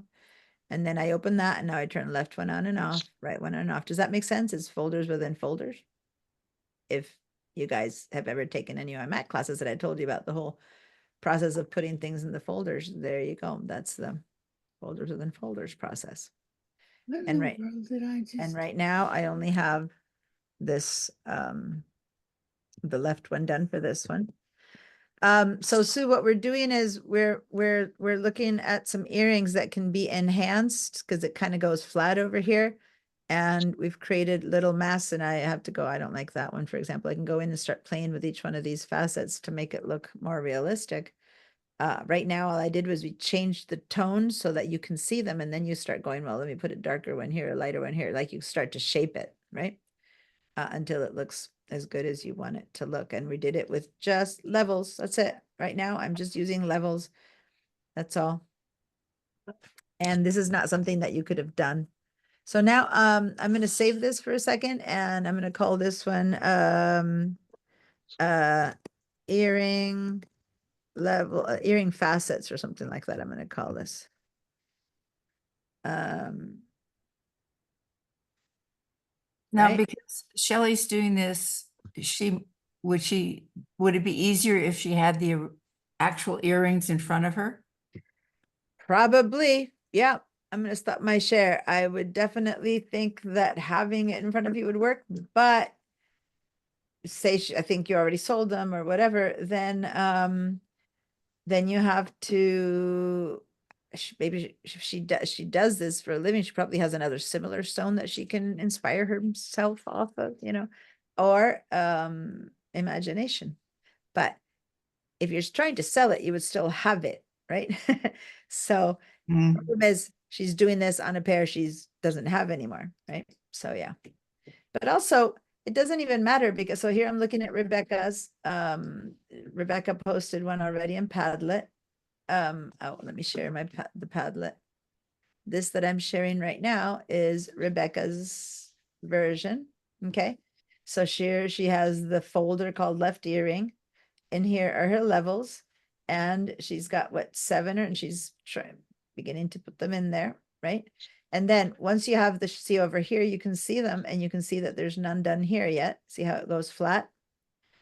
So once you're done, then you can go, well, was this too light? Was this too dark? You can go back and start adjusting, until it all kind of flows a bit more to give it the roundness. But I way did fast- them for the way contrast, so I could see that. yeah, exactly. And the thing is that the way facets work, this one might be reflecting the sky, this one might be reflecting a white wall, and this one might be reflecting a dark piece of furniture behind you, because each facet is shining to a different thing. So this isn't unrealistic, right? Maybe it just looks a bit more abrupt, but in reality, this could be something that could be happening if you happen to have like a black furniture right behind you, and that one happens to be catching that light, and this one happens to be catching the light of the window. Does that make sense? Mhm. But why not? Since you're faking it, you can try to make it a little bit more even. But this is totally possible and probable. What's not totally possible and probable is almost no changes in them, because unless and this is what you do as a photographer, when you want no shines, you go into a dome, you put like everything surrounded white, you put the piece in there, and then everything, you do that with a round bottle, a round shape. You don't want lots of different, see, if I were to photograph,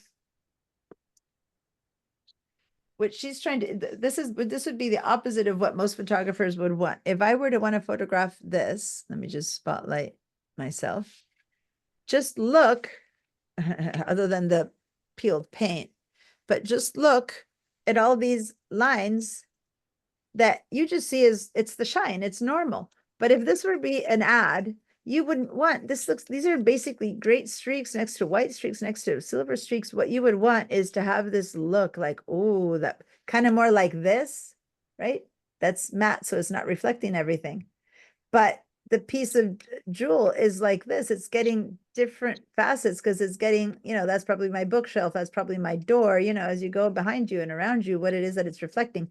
So the only way to avoid this, if you want it to look round, would be to around me be surrounded by just one big white, thing. And that's why you use these, I wish I could teach you guys photography. You use these little tents that you put your camera through the hole in, and then you put the piece in there, and everything looks like that, only shiny. But that would be the opposite of what you want in this case, because if she did that, That's good. Have a good weekend. okay, I I'm, don't know. I'm doing Someone's- I'm okay, taking a class on Photoshop. I need someone to, who's there? Susan. Let me mute you. There we go. Okay.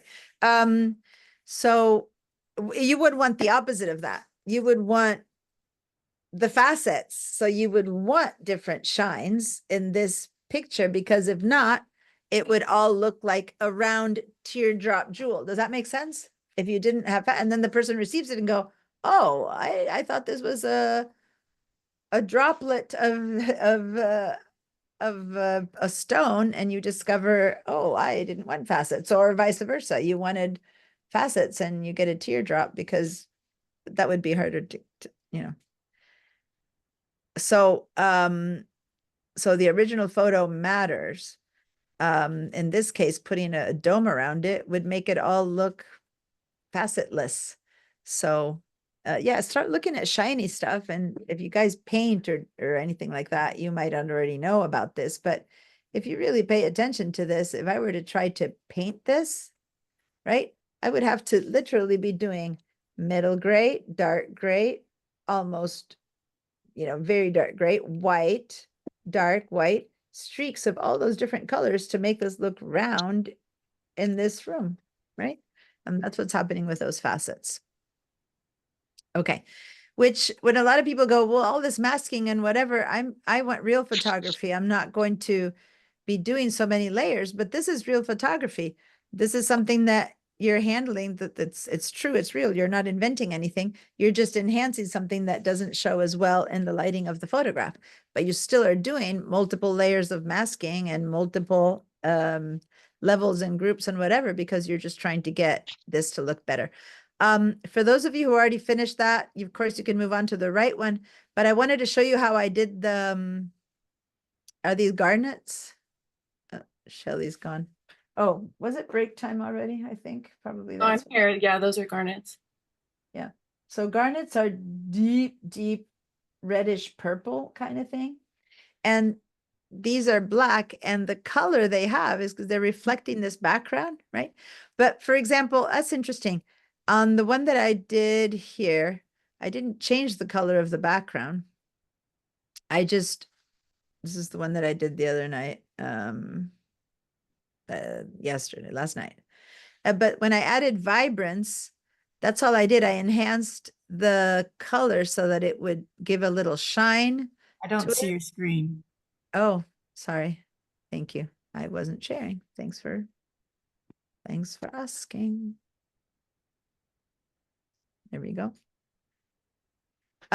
So here's my vibrance. So what I did to this, and I'm zooming in a lot, so it's all looking fuzzy and icky, but I enhanced it by adding vibrance. That's all it is. So that's what this is. So I just went with, like, from nothing to saturation to something. And so I found some middle point from that to this, right? So I know I moved it, so I don't know where I had it. But in this case, I didn't need to do each one individually. All I need to do is make all of them a bit lighter, right? And there's already some lighter, some darker. If this were facets, they're already there. They have different tones. So my mask in this one looks more like, kind of like that, right? So, and then there was a chain on this one, so I hid that. So see there. So I made circles and circles and circles.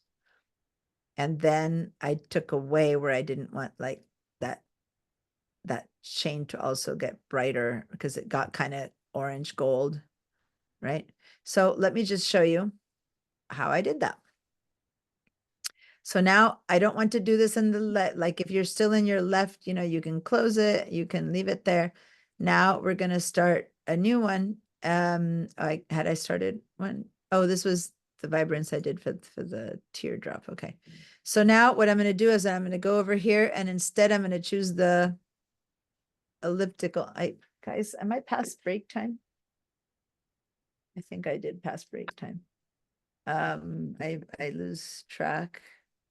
No, I don't know, it's quarter to No, 2. no, and yeah. you have- No, we didn't pass break time yet. No, we're fine. Okay. Sometimes I keep going and I don't. Okay. So I go insert my elliptical marquee tool. So we have the rectangular one, and you click and hold, and there's the elliptical one.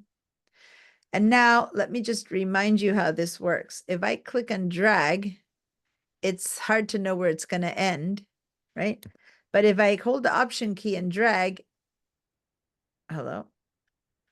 Sorry, let me give it 0 pixels so that that has nothing to do with it. So when I hold down my Option key,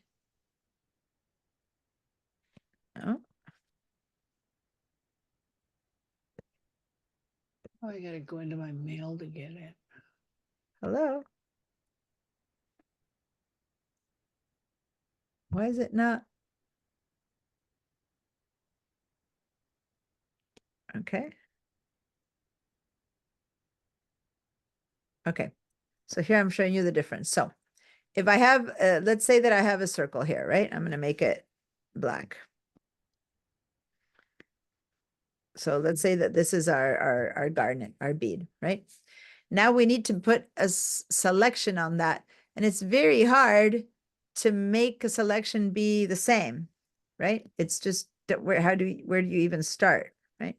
So what I recommend is put your mouse, if this were the garnet, put your mouse kind of in the middle-ish and hold down the Option key, because then the selection grows outwards, see? Because when you don't hold the Option key, if you start here, it goes like that, and you can never, or like that, right? It moves. But if you put your mouse in the center, holding down the Option or Alt key, it grows. See how it could grow to surround it. And it's about there or not. But if you're totally off, if you want to make a perfect circle, you hold the Shift key too. So if I hold the Option key and the Shift key, then I get a perfect circle. See? So I'm going to go over here. And as long as the photo isn't distorted and the circles aren't completely elongated, then that's near enough. Now, it's not perfect. So if I want to do a 3-finger thing down, I hold on the space bar and then I can pick this up and move it around. And so then I can center it to about yay. Right? So right now I have 3 fingers down. I'm holding the Option key is what makes it centered. The Shift key is what turns it into a circle. And the space bar is what allows me to then drag it wherever I need to. And I'm still holding everything down. My mouse has not left. When I'm finally done, I pick up my mouse first. Then I let go of my hands and there's my selection. Okay. So practice that. Make a, now over here, right? Let's zoom in really in to one of these guys. Say that I want to work on this circle of these. There are 2 that are more somewhere around the middling of it there. And I'm guessing if I were to start a circle now, it wouldn't go over it. So I hold down the Option key, right?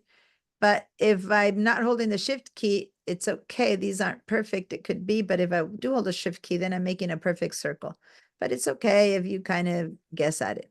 But if you're completely somewhere there, like it didn't work, then hold down the space bar and move the selection until it gets to where you want. I know it sounds like I'm doing this so easy. It isn't as easy as I'm saying. It takes experience to do this, but I'm just showing you that if it's all little steps. Okay. So 1 is no hands down, just the circle. If you can make that circle kind of, if you start somewhere around here and do that, it might work, but rarely does it. And then with only one thing held down, which is just the space bar, I can then just move it and move it over to here or move it over to here, right? And I didn't use any other tool. It doesn't need to be a perfect circle in this case. But if you want to make it be a perfect circle, there, that's my alarm reminding to give you guys a break, but we'll finish this first. So you go somewhere around what you think might be the middle. Make a perfect circle or not. If you want a perfect circle, hold down the Shift key. And then move it to about a bit inside. I certainly don't want to go any bigger, right? I don't want any bigger than the circle because I don't want to lighten the darkness. But I like leaving a little dark line around the thing. I don't want to lighten the whole thing. So I made it a little bit smaller. And remember, it's got to be, oh, I forgot my 1 pixel. It's got to be a little bit softer. And then when I'm done and I have it kind of where I think I want it, right? Then I go and create my first levels for this one. Or no, in this one I used vibrance instead of levels. I mean,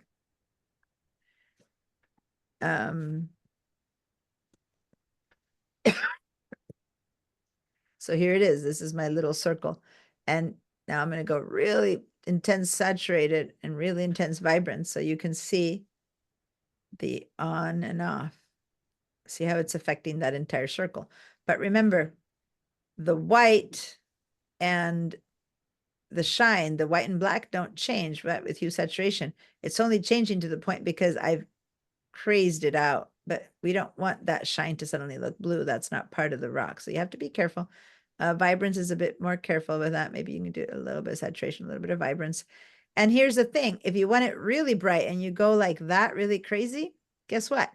I can go into my mask now with a brush, right? Make it a small brush and change the color and just change over here and just say, well, I don't want the change to happen to my to the white area. So now I'm erasing the effect. So here's my mask right now. I lightened the whole thing and then I grabbed a little brush and said, yeah, don't, because it was going blue, right? To make it that vibrant. I don't think it needs to be that vibrant in real life, but to make it that vibrant, right? And so I erased it. Let me just show you again what I mean by that. This is, I masked the entire circle and I made the entire thing very saturated and very vibrant. But my white shine is turning weird. It's going blue. So like in any effect, when you don't want something to be worked on, okay, so if this is my mask and that part went blue, I need to just grab a brush and paint it with what color? Black. So now I'm guessing where it is because I don't see it, but basically there I'm saying, don't make the part that's black shiny. This isn't shiny. I'm not making it bright red. I'm making that bright red. I'm only making the white bright red. And if I don't want that to go white red, which since it's white goes blue, then I have to mask it. But since I don't see it, I'm just doing it here.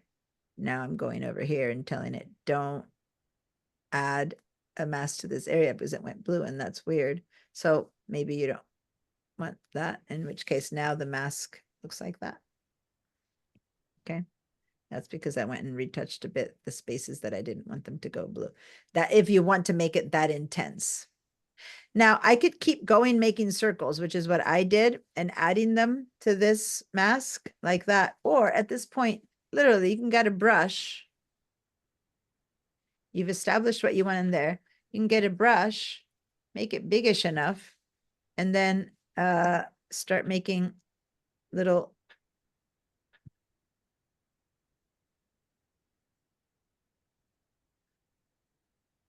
but see what I mean? On this one, the gold went weird, right? On that one. So I went into the mask and I didn't. I'm showing you what I did. And then I just took this bit away from the gold area, which now I can't see. So, but that's what I did. So Keep doing I'm wrong. going to go in here. And I'm going to say, no, I don't want the gold to go orange, bizarre, right? And I don't want this shine to be blue. I don't want that shine to be blue. So now I'm just doing the whole mask add and take away that we've learned and done in millions of different photos. And here's my mask now. It's the stuff that I made shinier, brighter is this stuff, these circles. And then what I didn't like, because it went blue there, or the chain, I just changed and said, nope, not that. Right? So now this is the before and after. And it's relatively subtle. I didn't lighten it or anything. I just did some vibrance. But I really went crazy with the vibrance and saturation, much more than I did in my sample piece. And it might not look so different, but from there to there, this has much more life. But the thing is, I don't need to use different ones. I can keep using that brush now and adding that here. And then maybe I might want to make it lighter or other stuff. But right now I'm adding to these that same. So I have a round brush So you know how many times I tell you, sometimes you mask things in precisely, like we did with the facets, and other times you just brush things in. So now there's my before and after. And it's just a glint. So there's my before and after. If I were to want to make them lighter or darker or a different color, my mask now is kind of has been made. See that? So what I can do is I can hold Command click and see how my mask has been set. Watch. If I do Command and click, all these circles now have a little marching ants around it because the mask exists already. Since we normally don't do it here, it's that mask. I'm going to do Command and click, and there we go. That's the existing mask, right? So now maybe I can make another exposure. I'll make hue saturation, and I'll maybe see if I can turn these things into pink or blue gems, right? Like, I don't want that, but that's the effect. That's me doing something else. Now, what I do wanted to do, it actually wasn't a hue saturation. What I wanted to do is maybe I'm going to do Command click, and maybe I do want to make things a little bit lighter. I don't know, brighter. There you go. So this is a lightness level. And so now between this and this, that's how we started, and that's what you have now. And if that's too unreal, in comparison, see, that now really outshines the green. So maybe that's too much, or the green is missing shine, or those are the colors. I don't know. I don't have the piece in front of me. Was the green greener or not? Because if I made these look like bright, intense garnets, then I need to try to match the color of the what stone is this? What rock is this, Shelley? Labradorite. Labradorite. Oh, I told you. Yeah, I love that one. Oh, that one's kind of greenish, bluish. It's awesome. So yeah, you might be able to give it like little bit of blue, a little bit of green, and different facets. And again, how would I do that if I were to want to approach that? First of all, these two, I can click select and make a new group and call this one the garnets, right? Or if you don't know that it's a garnet, the round balls or whatever. So this is the garnets. This is the left gem right there.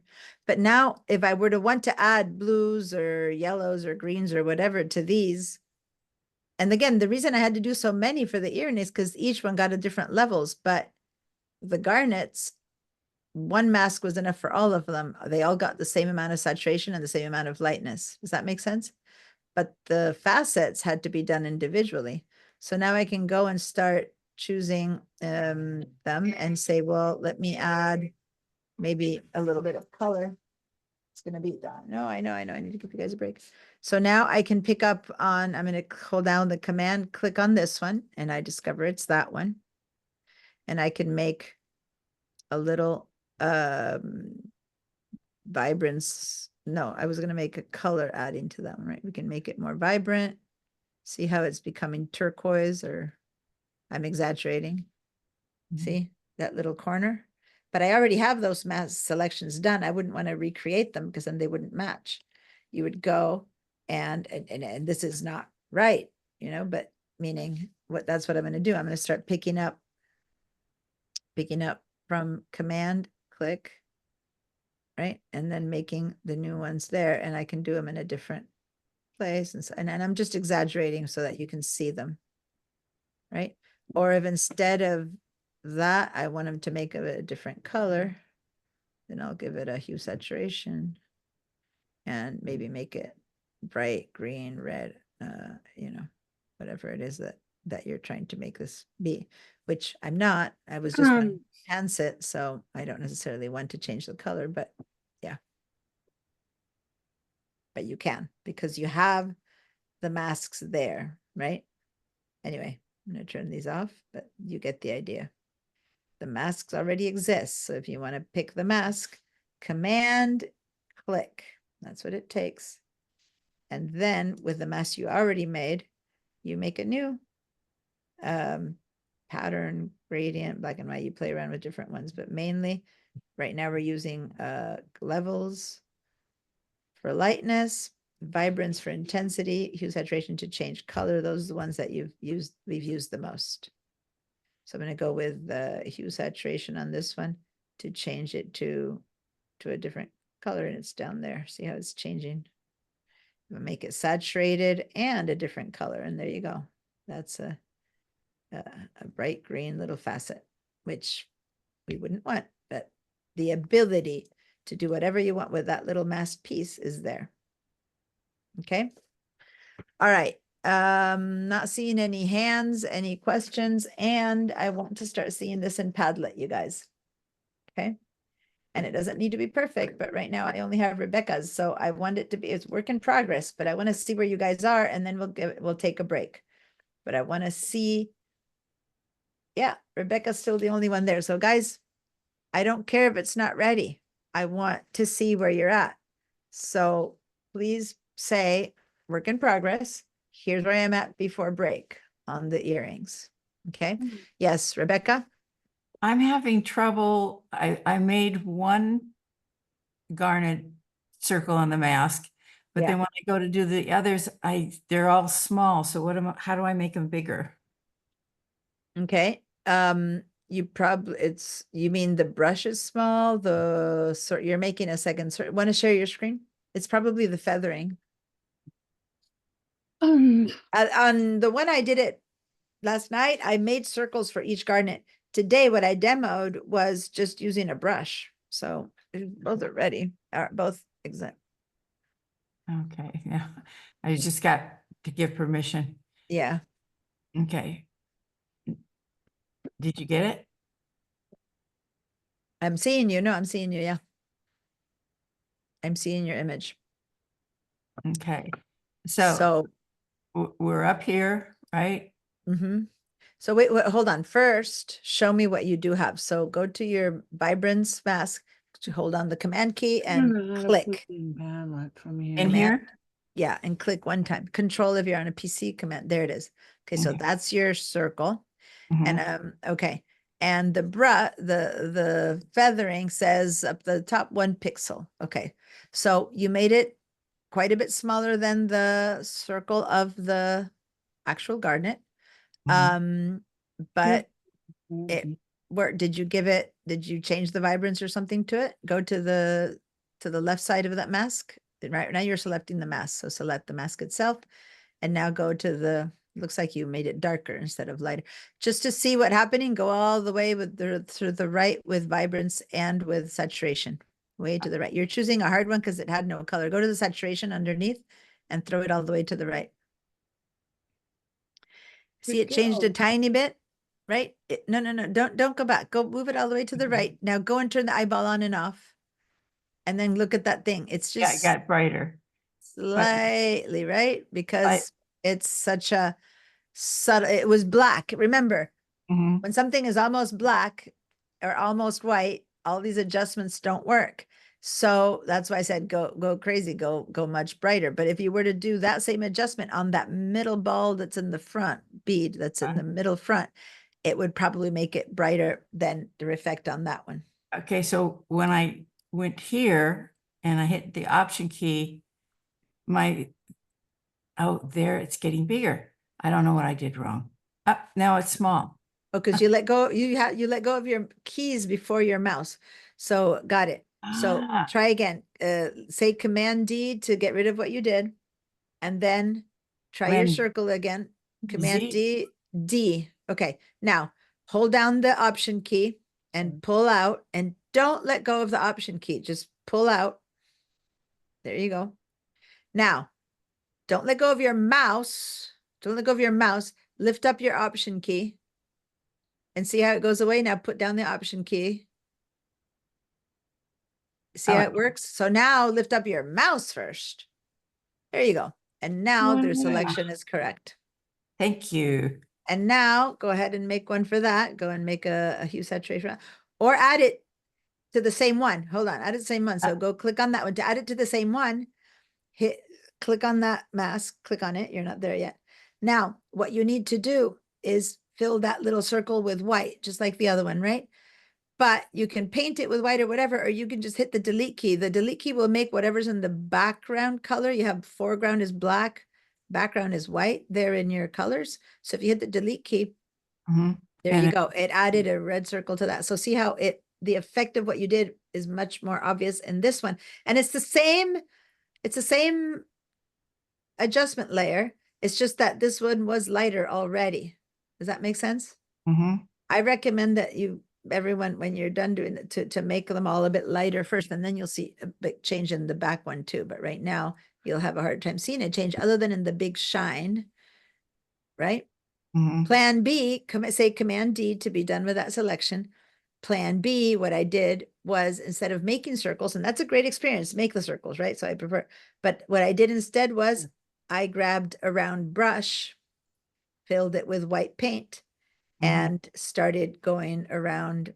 You have it with black paint right now, so you would have to change it to white paint there. And now just start click and drag around and around until you kind of get to the edges of that one. And there you go. See how it's getting the effect? Mm-hmm. Okay. And is that on the same mask? What's that? It's on the same mask. Yeah, you're working Yes. on the same mask. You didn't change. So it's getting the same effect, the same amount of vibrance saturation, which you maxed out. And do I do Command D again to save? No, this is a brush. So now let go. Now start brushing, brushing, brushing. You're not selecting anything. Now you're just painting on the mask. You can do it both ways. Yesterday I did it all with little round circles, and today it's like, wait a minute, these are round. It's the easiest thing ever to do with a brush because brushes are round. And there you go. Now go and turn your eyeball on and off on all those garnets.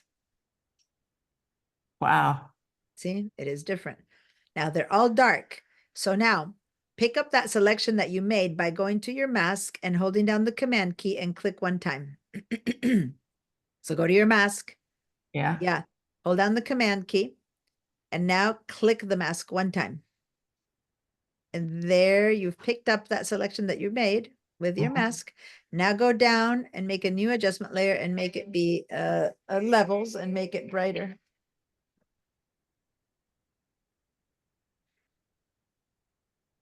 Okay, not too much because they start losing color, right? But just enough to make it have a bit more. And notice that the first garnet you did has a pretty deep Circle around black. it. So go with Yeah. your mouse into the vibrance one, the one where you had the color or the levels both, and with your brush into the mat. Go to the mask of both of them. Maybe you're in the top one right now, so go to the top one. Can't get it to stay in. And now go and make a circle as you did the rest. Go paint around that one a bit to get the effect to move out a little bit more, and then do it again into the levels. And now you have a bit less of a dark, especially in the levels one will make a difference. Levels mask, mask, the mask. Yeah, there we go. And now go and paint around the edges of that one.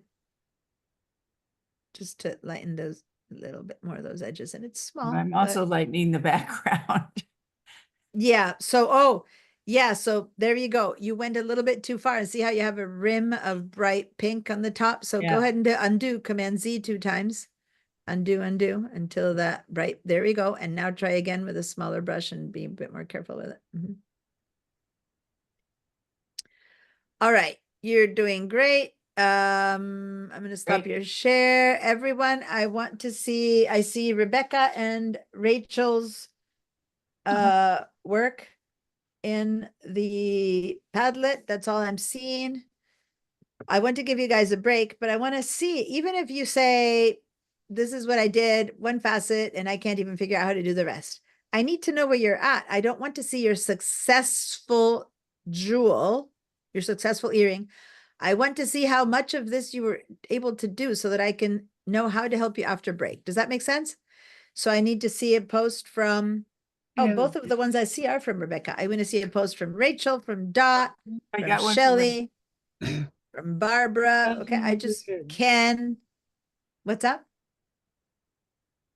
I want to see one from everyone, or I'm going to hold you hostage. We're not going to take a break until I see a post from everyone. Can't And figure out how to get it there. Oh, let me give you the link for the Padlet again. That might help. Paste. I'm going to give you guys a break, but I want you guys to post. And remember, the top of the thing says, this is not only for successes or for completed things. It's for the process. I need to see I need to see your layers, your groups, your facets, and a close up of the earring itself to just see how it's going. That's all. Deanna, I just got really lost because I wasn't able to close my things, so. Okay, so then that's where instead of, an hour later, at that moment when I said, did it work? You said, yeah, I stopped. But at that moment, you could have said, it's still not working. Share your screen. You share your screen. I can help you. That tool, when you share your screen, is so easy to explain. But since you said, yeah, I got it, I kind of moved on. But really Yeah. interrupt me again and say, I don't got it anymore. Well, We're so there's so few of us. I didn't want to disturb the class because they Okay. were moving on. But Well, Dot that and helps us everyone. learn. It helps What's us. that? It helps us learn. Oh. Yeah, Dot, I was gonna say, you've been in class for a long time. But it's especially when you're on Zoom, it feels like it slows down the class. It doesn't, because, well, some people move on and do their thing, but this is when people work at their own level, and other people need to hear what your question was to practice it again.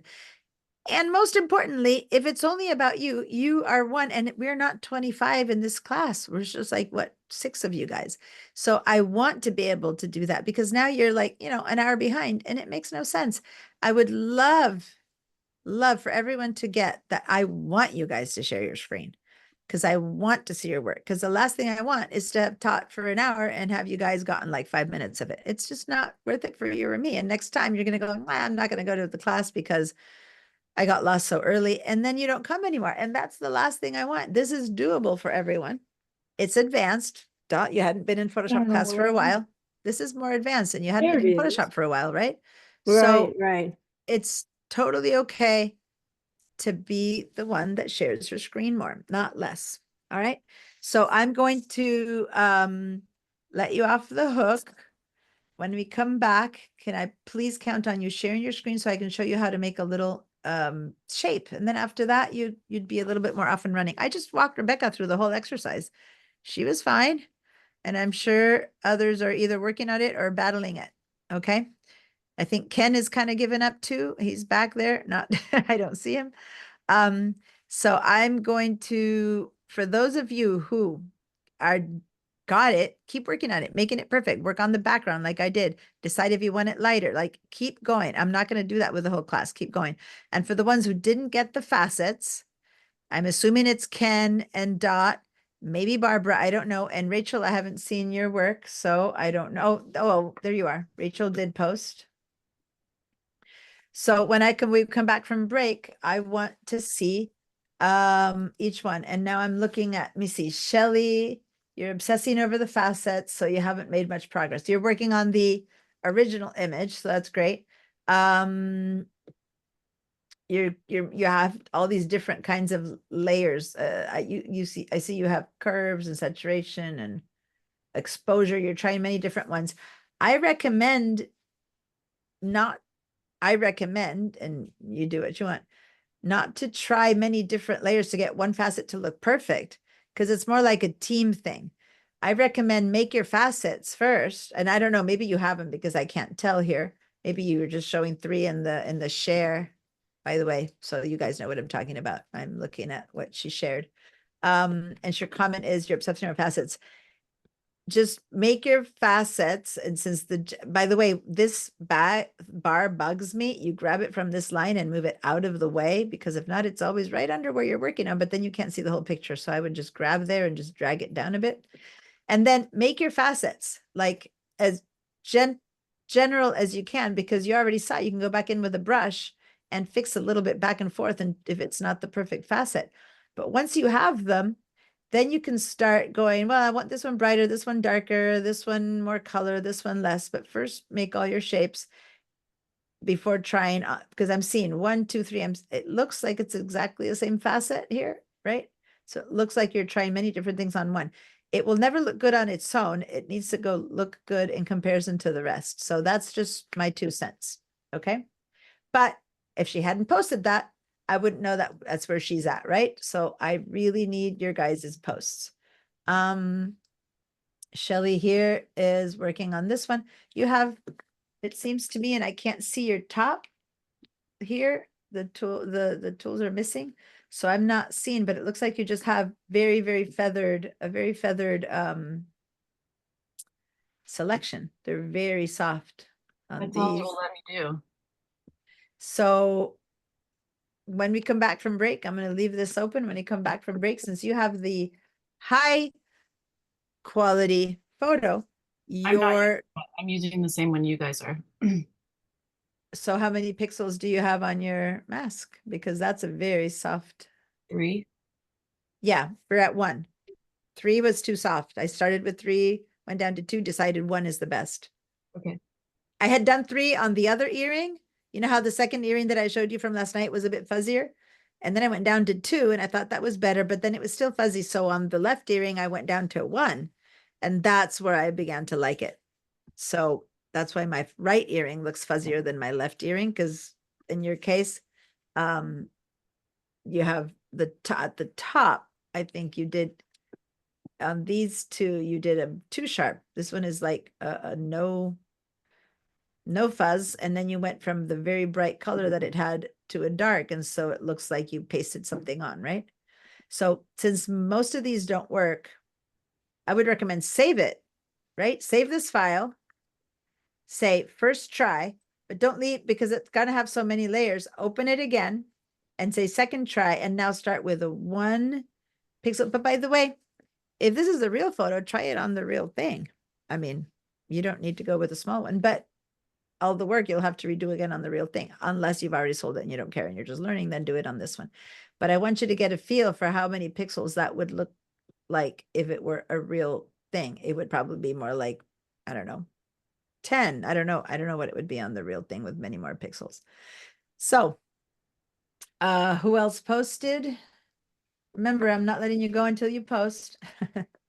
Here's Barbara. Oh, Barbara, you're giving me the whole, There's 2 of them. yeah, but you're giving me the PSD instead of a screenshot. So now I downloaded it into my computer, but it's the one Oh, that I I'm don't have sorry. Photoshop open. No, I'm just showing you.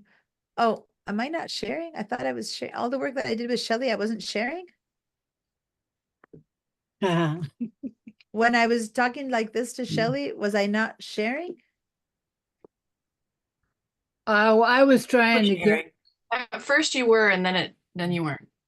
This one, was I sharing with this one? No. Oh, that's where I was talking all about the fuzz. So you guys weren't seeing this one. I'm sorry. I This heard is- you. Yeah, this is where we were saying that on these, what do you call these in English? I call them rhomboids and diamond shapes, I guess is what you call it in English. I'm trying to say rhombo in Spanish. These diamond shapes were created with a selection that was too fuzzy. So it's not looking realistic. It would be fine if this was a blurred part of the earrings, but it's not. This earring we're sharp enough that it needs a bit more. But then over here, it kind of went too sharp. See? So you see the shape won't exactly match the shape that was there. And so then it looks like like a little pasted piece. So we need to find in between that and this, that's the right amount. And I found it on this photo to be 1 pixel, which is a very small amount, but it blurs the line a little bit so that this thing here doesn't happen. So that's what I was talking about with this one. And it's harder to fix these masks, like give a small brush and paint around it at this point than to select them and toss them and start again with a 1 pixel and try that one. And if that works, then start making them all. Got it, Shelley? Yes. And then after that, I went to Barbara's and I was noticing over here, this is a PSD. So when I clicked on it, the entire file downloaded into my computer versus here, it's a screenshot. So this is fine. This is what I need you to do. So I'm over gonna here, delete you say, I that and think I I'll go lost back and it. make a screenshot. But anyway, it's just that I don't have Photoshop on this screen that I'm sharing and I'm going to open it. But anyway, I can see it in small. Let me see if I can spread a little bit. Well, just delete it and I'll There. take a screenshot. No, but okay. No, I don't need to delete anything. You just let me know. But I can see over here that you're working really well on the facets. Okay. Like you're getting oh, everything bumped. Somebody posted in here. I have to go get something with facets and bring it in here and look at it. I'm not sure Yeah, where I that's- want the color. exactly, because it's hard to reinvent the light, right? But the whole point is you got the facets. I can see them. That's great. Now you need to think, well, what color would they be? They don't need to be a perfect gradient or anything because that's not realistic. I told you this one is pointing in one direction, this one in another, so they might be different colors, but maybe these three together in comparison to these are too dark. So just, Yeah. this one up or whatever. But no, you got it. And yeah, perfect. You're doing it. But I didn't do any masks yet. how did you get that without masks? I just drew a line around it and put it on a new level and adjusted okay. it, or put it on That's new, a mask. And the levels is an adjustment Not- layer. a new, oh gosh, what's the name? What are they called? Over at, when you Okay. make a new, Now I'm going to have to open your file because now I'm curious to see Oh, what you're gosh. talking about. So I am opening I it. don't Let even me know what see. I'm talking about. Here it is. Okay, I opened Photoshop on this screen. And this is your file. Hold on. And yeah, you're making levels. These are adjustment layers. And you're That's saying it, you didn't, adjustment layer. I yeah, couldn't but think the- what they were called. but the mask was made, listen, when you did this, you made the selection, right? Yeah. And with that selection, when you created an adjustment layer, the mask the selection disappears and it turned into that mask. So that now you can work it around. So when Oh, I'm okay. talking about, that is the mask. And it was, how did it come out of the blue? No, it was created by those dotted lines that we selected. When you make the adjustment layer, this mask happened, right? So you didn't make the mask, the computer made it for you by selecting adjustment layer and making the levels with a selection that was pre-made. That's the mask. Okay. So then you have a ton, you have all these masks. See?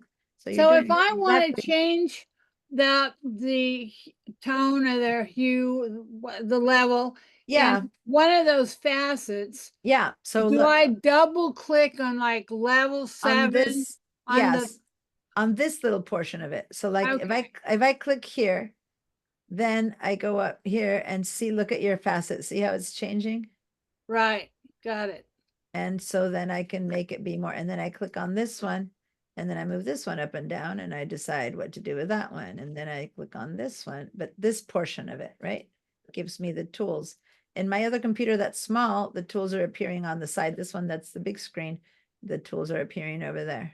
Okay, so I'm just going up and down. This is yours. I mean, this is your file that normally I don't want, but since you got it, and see how I'm just manipulating. I hope you're looking over here. Yeah, Selecting over here, and then I'm just manipulating whatever it is that you have there. I'm not making it look pretty or not, but I'm showing you how now it's completely open to be manipulated, which is why, Shelly, I was saying, first get your masks, right? And then decide, well, does this need, because now that the mask is made, I can decide, well, on this one, I want to do whatever you were trying, exposure and this and that, you were trying different ones. So the mask is made. So now I pick it up with a command click. There it is. And now I can say, let's see how that would work with brightness, contrast, or exposure, or hue saturation, or color balance. Like you can then start, but the mask is made. And so that would be first step. So you can go over to exposure. I think you had done one with exposure, and that just makes it darker or lighter. So instead of, some of these are repetitive, and I would much prefer exposure levels is much better, but you might get some other little bits and pieces here with colors. For the most part, I don't think there's anything exposure would do to this, but you try it out. Cool. If it worked, it worked. If not, you throw it away. And then with that mask selection again, command click. And then see, this is what I meant about getting rid of this. Move it out of the way. You can even click over here on these dots and say just pin, so that it always sits out of the way. So now I picked it up again and now I say, well, now let me try curves. Curves is levels and more, right? So then this is just the same as we were doing with levels, but then you can go over here and you can do a couple of other things. And just like kind of levels, you can change. So if the color used to be, so I think you have some green and some blues in here. Now you're just moving the You could do a blues. gradient in some of those facets too, can you? Yeah, you can do a gradient, but that would be one, not one too many, but it would be one too many, I think, because I doubt you'd have, maybe you'd have a gradient between here and here. Remember, this is a flat bit reflecting one thing. And unless the thing in the back is very different, it probably won't have that much of a gradient within its thing. Does that make sense? Yes. Because it's reflecting something back there that's different. Anyway, so with curves, you can change color a bit also, not just not just levels and layers. So I can just play around, but it's just for that. I preferred to work with hue saturation for that, but so there I made it a bit more garnet colored just with curves. So anyway, this is a Barbara's, so I'm gonna close it without saving. And I'm gonna stop my share and I'm gonna give you guys a break. Keep working. Thanks. Oh, Dot, I see you posted too. Okay, cool. So let me share that one more time. Thanks for posting. Sorry, I hadn't refreshed. I didn't see it come in. Okay, so Dot, here you have, I'm not sure what layer that was. Looks like you lost the color and it's layer 1. So I'm not sure what made you lose the color. You used some I'm not sure adjustments. either, but I got it back when I did, I made another thing. Yeah, maybe you have something else happening there, but in these two, there's no reason to have lost the color. Anyway, then you have another one here. Okay, Yeah. hue saturation. Okay. But there's no mask, meaning you've made the circle, right? And right now, something here should be black and white, right? So it seems to me that you still need to go and make that mask. So we'll start after break. I want to work with you guys, with Shelly, with Dot, with Barbara. As you can see, Dot, everyone needs a bit of work with this. Rebecca, I walked her through it right now. So she's kind of moving on to something else, but I want to walk you guys through it, okay? Ken, it's on VDI. I told you to put it in the class files. I'm sorry that you haven't found it up until now. If you go to the class files, you have them in the Google Drive, same place you found all of the class files up until now. I added it to all of our photos. I added that image right there. Okay, so it's under the same place for all the other files that you've been using, the same place, the same folder you're going to get all the other photos. This one's called image 2577. Okay. When you guys can't find something or you don't understand something that's happening, please stop me ahead of time. Okay, I'll go and look for it during the break. Great. And by the way, Yeah. even if that one doesn't show up, right? At the very least, what I would hope is that you would open another one and go, well, I'm going to change that and that individual as if they were facets, like, or two different leaves, or like the practice, you could have made each one of these a different, well, this is white, so probably not. You could have made each one of these flowers a different color, even if it's not facet. So hopefully there's enough variety to be able to do some work. I still want to do that whole background separation thing that I talked earlier for Dot, to make it a bit easier to have with a man that was cut out. So I want to do that too, that example too. Okay. Did you find it now, Ken? If you want to share your screen, I can help you find it otherwise. Ken? I haven't started looking, but okay. I'll look for it during the break. Okay, great. Yeah. Okay, so what time is it? It's 11:30, so let's be back. I'm right in the right screen at 11:45 a.m. M, and I'm writing on the side and I wrote Brk instead of be back. Okay. See you guys in 15. Oh, I'm still sharing.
Well, the conversation use image adjustments, black and white.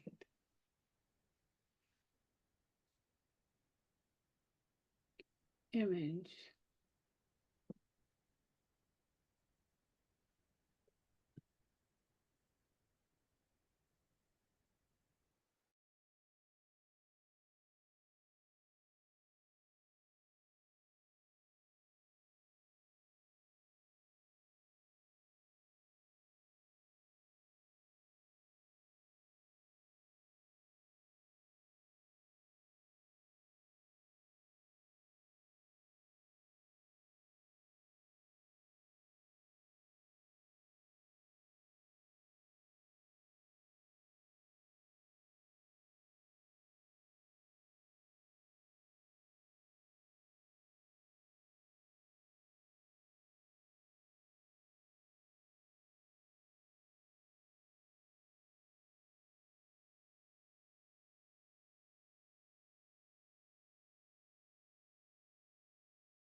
All right.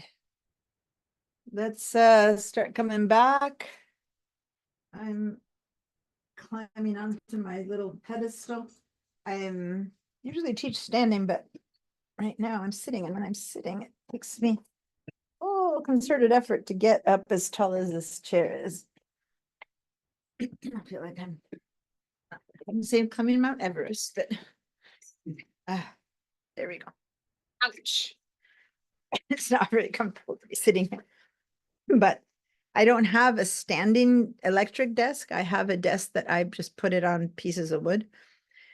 So I have to move myself up to the right place whenever I want to sit. I'm actually got an electric standing desk that I will, 2 layers of glasses, that I will be moving to, and then you won't see me struggling so much to get up and out of this thing. But I'm waiting. If you're talking, I couldn't hear you.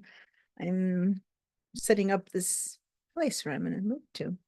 I'm waiting until that happens. All right. So, looks like Rachel's the only one who's back. I think I scared everyone else off. Can I share my screen? So please do so. Let's see. I think I fried everyone's brains out.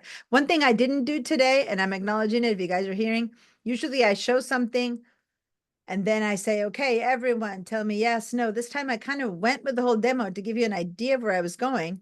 And now I'm trying to go back and begin to do piece by piece. But maybe I lost you on the way and you might have felt a bit lost. By the way, to see more of your layers, you see up there where you see your adjustments that you don't need that, double click on the word adjustments. Here? One up. Adjustments, the word adjustments. Yeah. Yeah, double click. There, now you can Oh, have so I a can- ton more visible layers. And there you go. Keep pulling down. I mean, the more you pull down, the more layers you'll see. Right? Now, you are using your Photoshop in a way that your background is pushing through. And if you're comfortable, that's fine. If you would rather not, then you can dock your window in there like I do. Then I'll just show you, don't need to, but go up to the word to window up on the top menu. Yeah, click on that. Oh, it doesn't show me the, when it's so funny, those things don't share themselves. But anyway, go to window and go to arrange. And say at the top set of choices, the bottommost one of the top set of choices is consolidate to all tabs. There we Okay. go. And now although your tools are still, go up to the workspace and reset it because your tools are still floating. Go to that workspace, yeah, and click on that, on the little arrow next to it. Oh, I can't see it again. Photography or Choose reset. If you're in photography, choose reset photography. There, okay. and now double click on adjustments again to make it small again. Oh, okay. That's much Yeah. better. Yeah. So Because you I'm see, like, because I know, was you go trying to- crazy when I when did you- vibrance, I was trying to pull, like I didn't understand why my vibrance wasn't showing on my little. yeah, you Yeah. have a bigger screen. You might as well also go put your mouse on the edge where the eyeballs are, on that edge, and pull it to the left to make it a bit bigger. So see where the eyeballs are? Okay, now go a little bit further to the left there and make it bigger. So now you can see what's vibrance, what's level. If you have a small screen, you can't do that, but you seem to have the space. So there you go. Now you see that one is a vibrance, one is a levels because you see the name. Yeah. All right, cool. Now that we set that up, let's continue. So here I can tell I've made the little triangles, but I wanted to go back and like change the Yeah, the level. keyword. Yeah. So go and click on that's the mask. Double click on that. There we go. And now go Okay. here and move it to the right or to the left until you Okay. see it really well. Move it a lot so you can really see it. Move it a ton. Okay, so something's wrong because you're moving it a ton and nothing's happening. Yeah, I Um, don't know what's happening. So you might have an active selection. Go ahead and do a Command D. Command D. Or are you on a Mac or PC? Mac. Okay. Just make sure there's no other selection happening, or go up to select and deselect, just to make totally sure. The very, very top, where next to window, like the top commands, go to select, which is a couple to the left there. Yeah, and say deselect. Okay, now yeah, let's it go selects back. grayed out. Yeah, so that means there's nothing selected. That's good. So Mhm. now go to the, oh, because you were in a different tool. I see. Right now you went to the move tool. You were in the wrong tool. You always have to be in the basic move tool to do any of these things. Okay, go back to your levels, any one of them. Click on, double click on the, there you go. On the left side, you can see the, now try to move it and let's see if it working. And it's up here where I'm trying to Yeah, yeah. because I don't see any color change. I don't either. So So I don't let's know see, how let's much look at your it's up select. Okay, to let's look at your here. select. Okay, let's look at your selection. Hold down your command, let's hold down your option key and click on the mask, the black part of that levels. Oh, There it is. It's all in the right place. Unless you have one on top of another one. Go, okay, do option, click again. okay. So that, On the let me same get back. part. Yeah, there we go. Now turn all your eyeballs off. Releases. Turn all your eyeballs off one by one. Or you can click and drag down. Yep. And now go back to the top one, the one we were trying to work with. Okay. Now let's see. Just move that one. Click on the little crown kind of thing area. Yeah. And now let's see if the adjustment, go to the, if the middle isn't doing any, go to the middle and go back and forth on the very ends. It is. It is.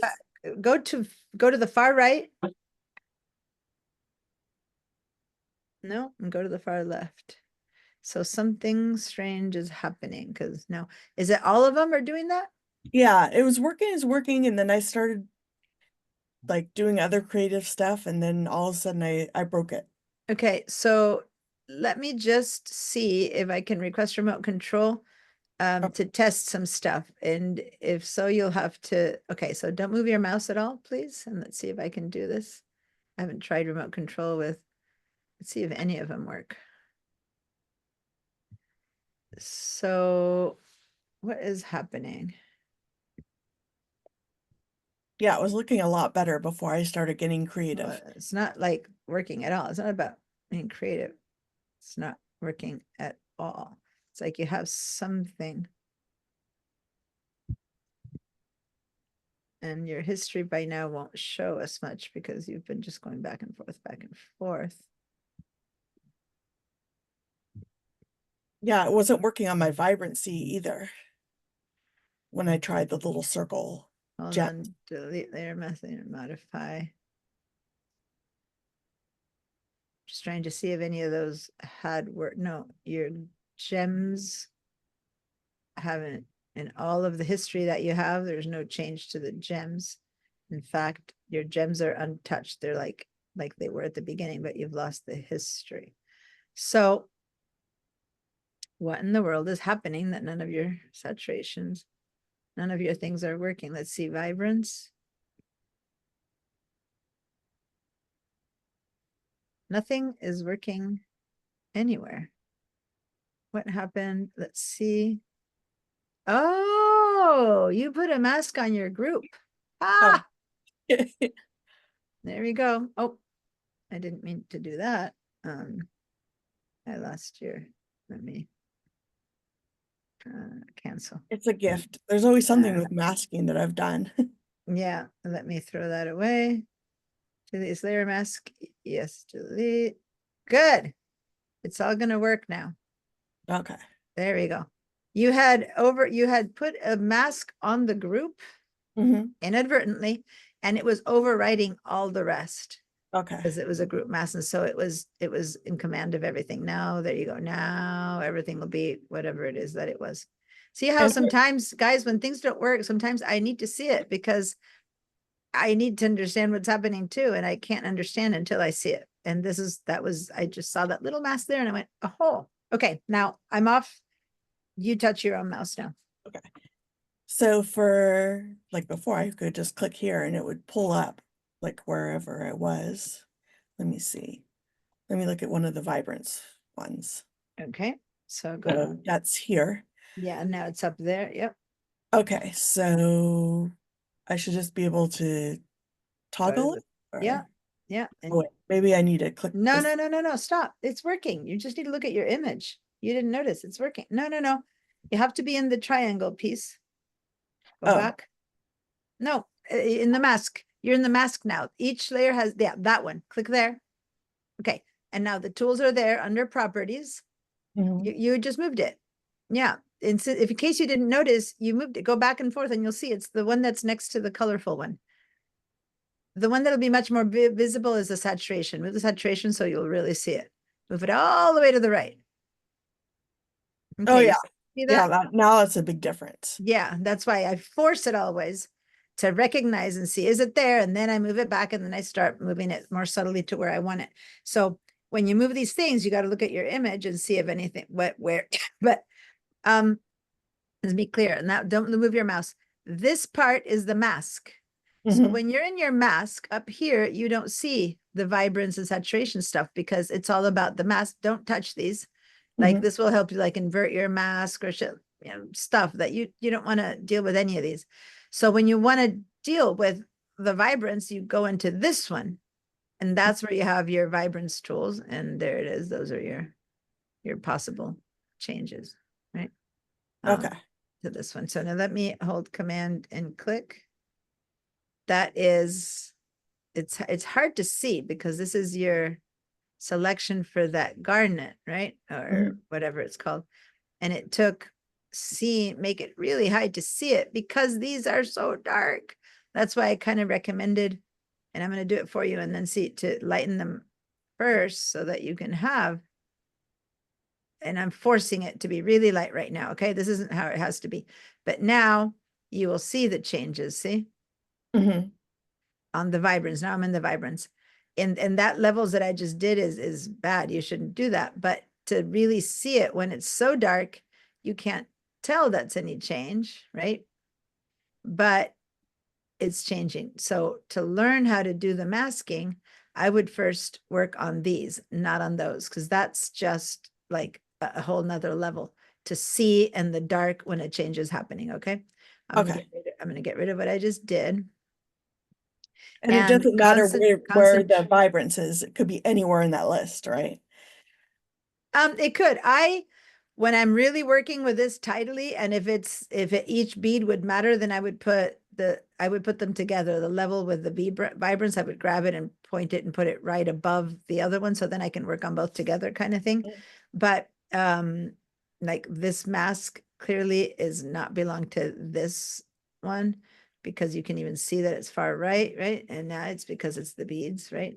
So Mhm. this one I would take all the way to the top and put it even outside and make it not even be in that group and make it its own group, right there. Okay. So now that is beads and this is your earrings, right?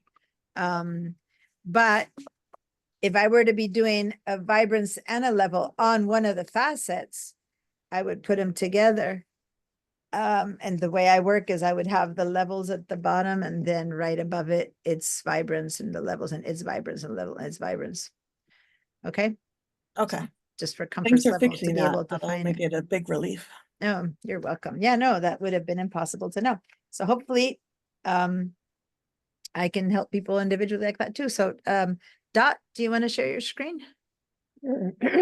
I lost Ken. I don't like putting people on the spot. I want to help people, but I also, and Rachel, not Rachel, Rebecca. I always say you guys. Oh, I mean, no matter how much just as much as every single time that I have to look at that thing, the magnifying glass. I can never say the magnifying glass's name. It's like I want to say loop, right? And so Rachel and Rebecca, that's happening with you. No matter how much I know cognitively that it's wrong, I just keep saying it. Okay, so let's head over to the left to all your tools and let's get the little tool that was making your life really hard, which is the one underneath it, the triangular or whatever, the polygonal lasso tool. Select that one. Okay. Now, let's go to right in the middle of, anywhere, it doesn't matter. Well, I want you to learn the tool first. So it doesn't need to be there on that piece of wood. Yeah. So click one time. Now click on the other place. Now click on another, click. Okay, now click somewhere else, click. Now click. Now wait until you see a little tiny circle. Keep moving it, move it around, move it. No, that's the until- part. I don't see the circle.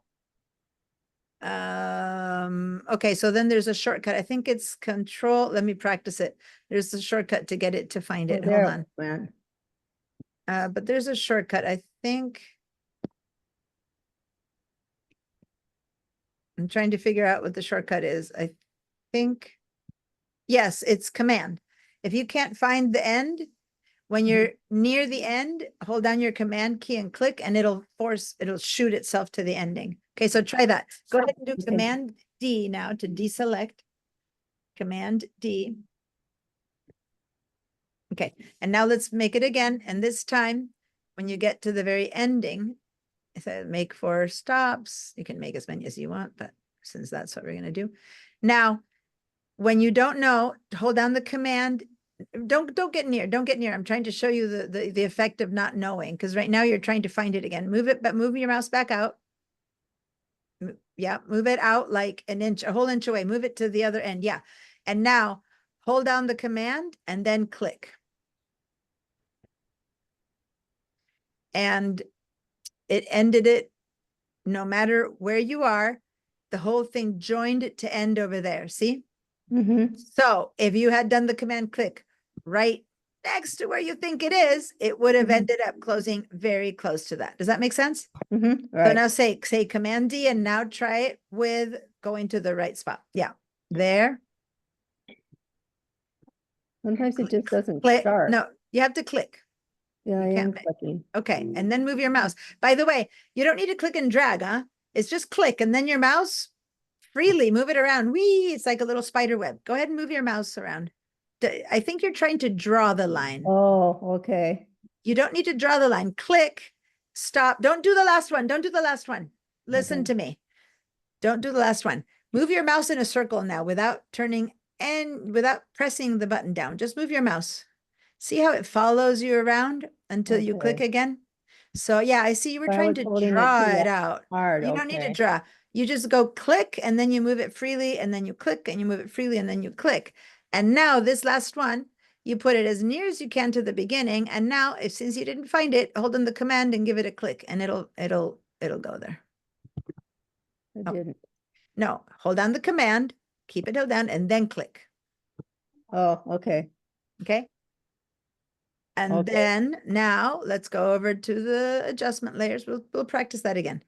In fact, go command D. We'll do that again. No. We're gonna keep practicing that. Move the Photoshop back where it was. Okay. What? Move Photoshop back where it was. You can never lose your Oh, tools. okay. Okay. Do me a favor before we continue. Let me see if I can request remote control. Let me see if you have it set up. Maybe you've said yes in the past. Yeah. Okay. No, you have to open system settings.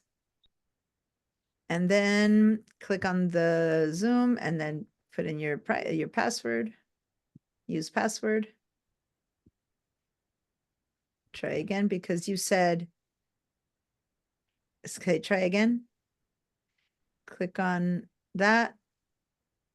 I was talking about Wacom, Yeah, the Wacom. and I don't.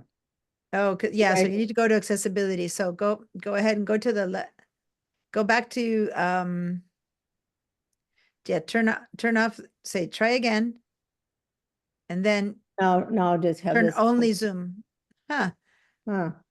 Uh It brings me up to the Wacom for some. yeah, close it all up. Do a quit and then let's do this again because that's weird. Okay, now open the system. Yeah. Yeah. Now open system settings again. Open the system settings. Yep. Go to the left to privacy and security. Yep, two up, one up, there. And now in here, go to accessibility, which is kind of there.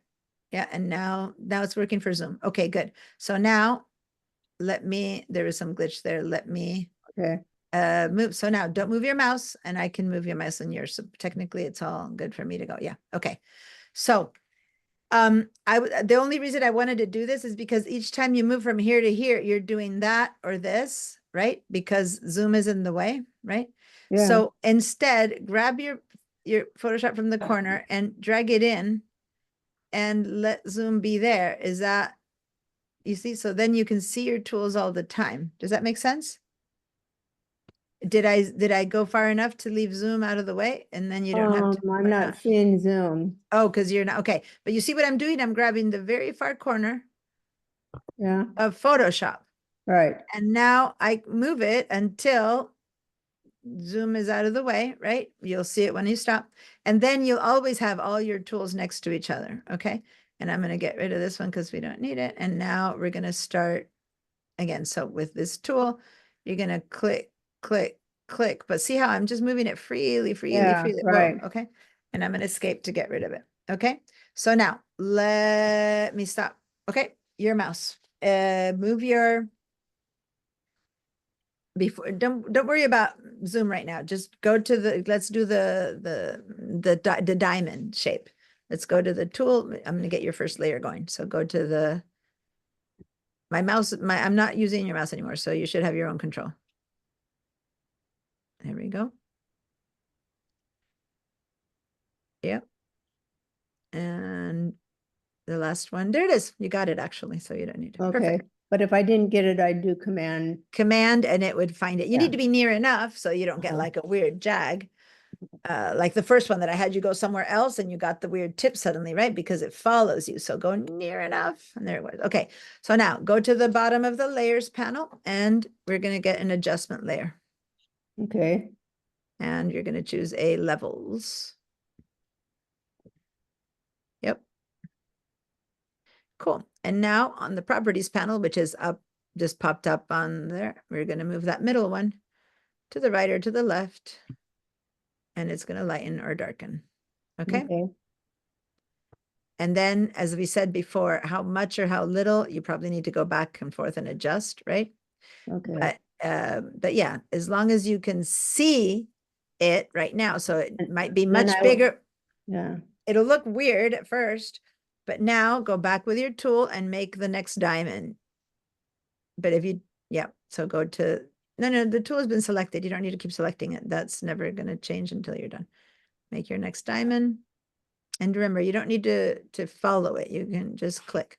Take your mouse where you think it should be ending-ish, probably a little bit lower, but okay. And now connect it to just click. And then, no, not down there. Go back down to the ending. You can see the line where it ends. No.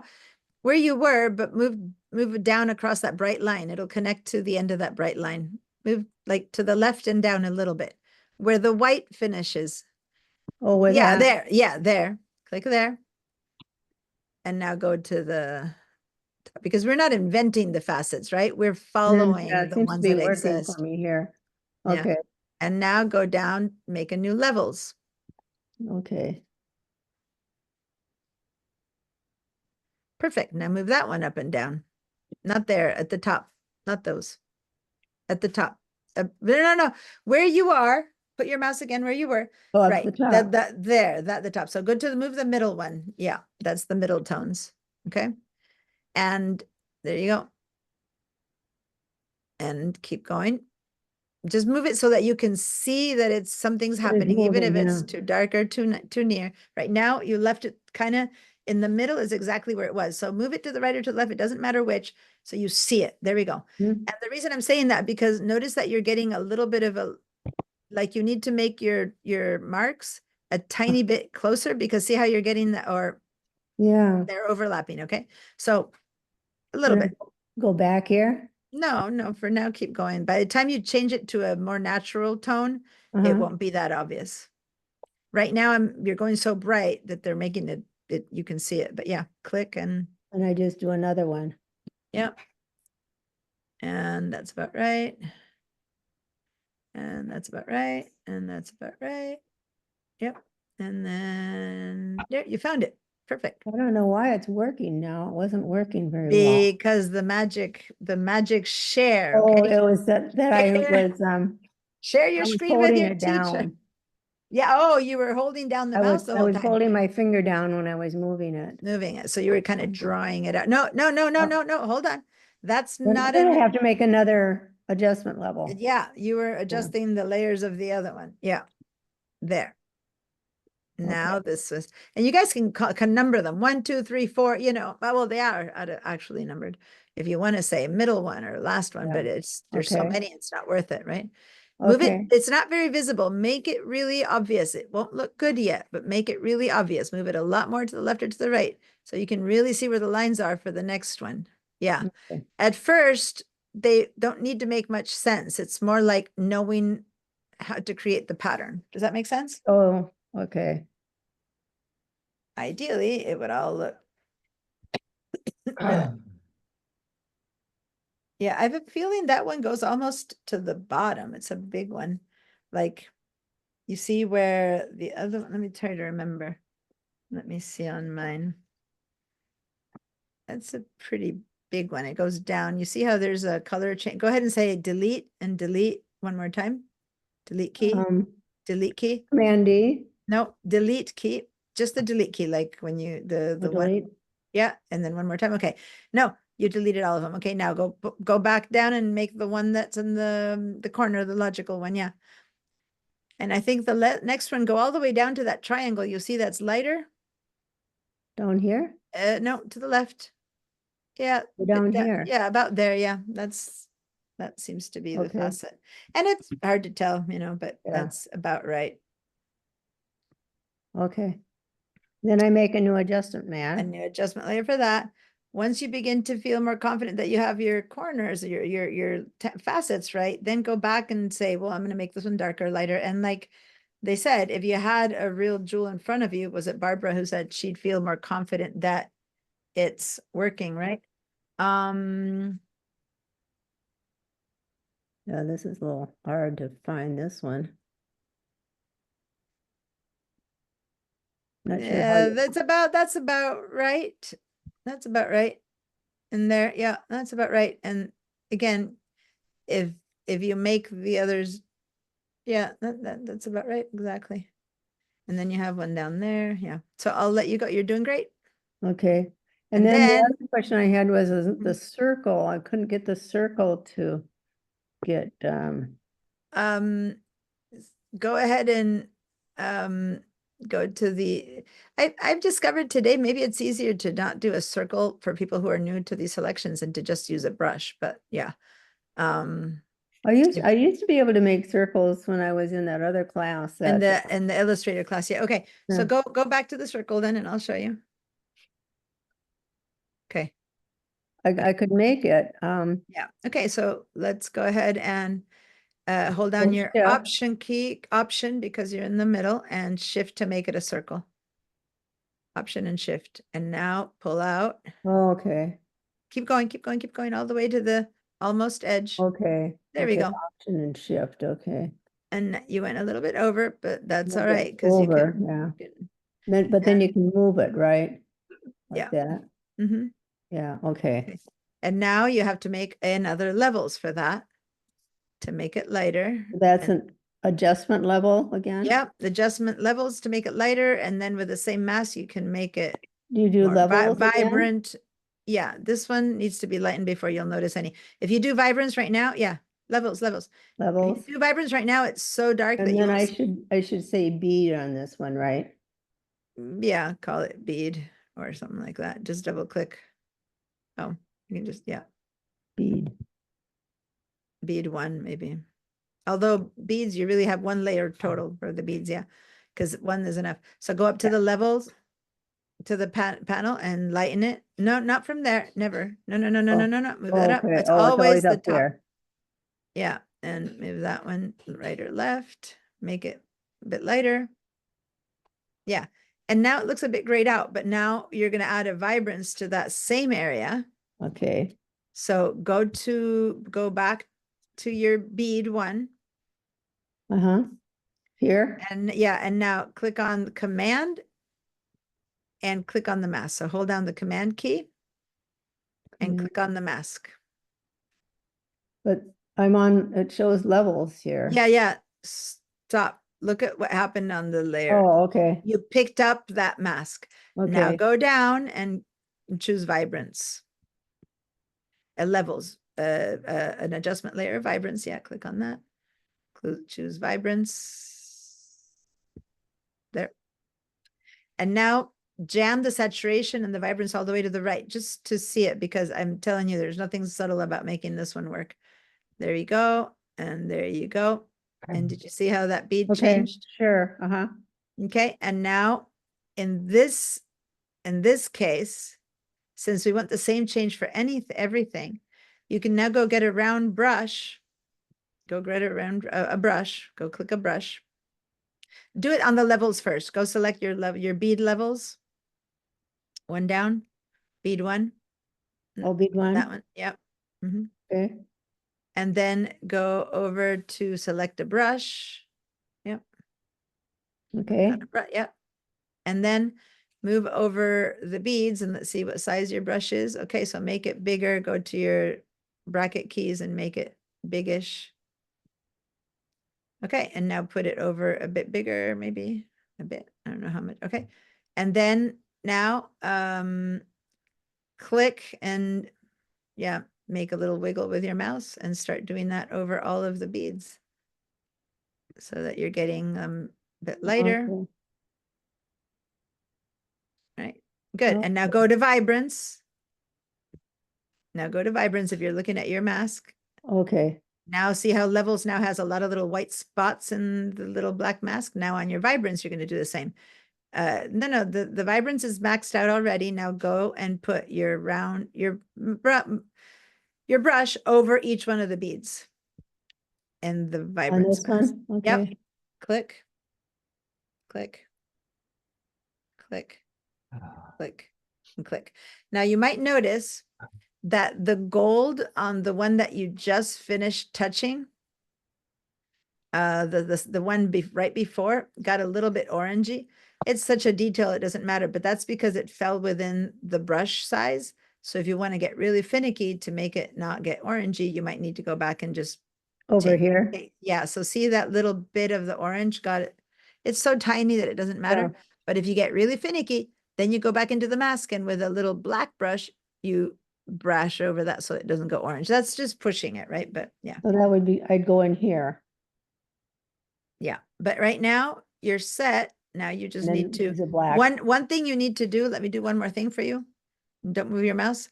This adjustments here is taking up so much of your space, you're not seeing your level. So I'm gonna go Oh. over here. I'm gonna double click on the word adjustments. There we go. So now you're seeing all your layers. So Okay, this is the last thing I taught, which is to put it all in one group. So go click on levels 5. Because the top 2 are your beads, right? Levels 5, and then hold on the shift key and levels 1. And then go down to that little group thing. Yep. And you can call that one earrings or left or whatever you want, if you want to just do all the earrings in the same one. You can double click on the word group 1. You don't need to be right clicking, just double click. And now just right, it'll just, and then you can put vibrance in bead 1 in a group, call them beads. oh, right? so this one is the Earrings. earrings. And then you can now go to that little tiny triangle that's next to the folder and open it up and see, no, on the earrings layer. Yeah, click on that. It shows all the levels. Right, so that you can do that a bit better. Oh, good, All that's good. Thank you so much. You are, Sorry I didn't ask earlier. I just thought I was so far behind that I never was gonna get there. but I think that one of the things is that if there's this crucial point where you fall behind in one point and don't ask, then it all like, it's a what the dominoes piece, it tumbles down that you can't do anything. So whenever something really, really isn't working, it's like, raise your hand, stop me, say hello, especially in a small class like this. And once you pass that step, then you can follow the rest. Otherwise, it feels like the class is going away from you, and it is. Yeah, Right. yeah.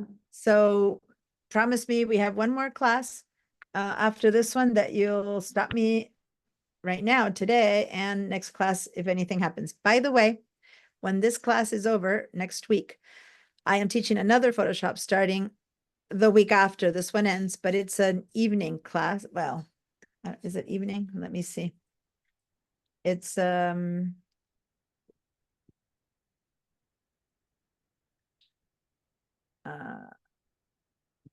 do I have it? Oh, my Wacom is getting me confused as to which page I'm on. Oh, it's not letting me in. I'm gonna have to try it. Banner is down. Okay. So give me a second. I'm gonna show, this is what I'm doing. I'm trying to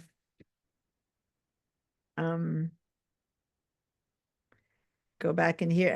I had the catalog pulled up, but I guess banner is down, so it disappeared. So let me just get in there, and I want to confirm because I'm not really good at this.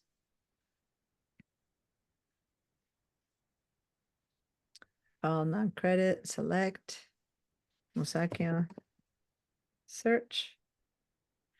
And my Photoshop, when this one is over next week, and then I start like the week after, Monday, Wednesdays, 4:30 to 7:15, 4:30 to 7:15.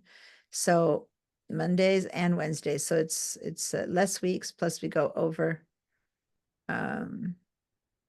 But it's twice. It's anyway, 4:30 to 7:15. So 2 hours and 45 minutes. Monday, Wednesday. Okay. So hopefully, and I only have 9 people in there and I need 20. So if you have any interest in keeping going, you know, with everything we're doing, please sign up for that. If you really, really can't do the schedule at all, and I'm under 20, then I might ask you to sign up again. And then after that, I can drop you. But if you can, you make it every now and then you can watch the recordings, or you can come to all of them, whichever. But do your best if you can to sign up, because otherwise I mean, I have to send out an email to my everyone and tell them about it. But ideally you can, that's the CRN code 45064. Ideally we can get it running, and then you can pop in or out as necessary. All right. Let's see, Shelley, are you ready to share? Not quite. Is there questions? No, I'm just creating all my facets right now, and I know what I'm doing. So, All right, good. Barbara, do you need to show or share or something? Or are we doing I'm good? fine, I think. You're good? Yeah, it seemed I like just made a black and white from it.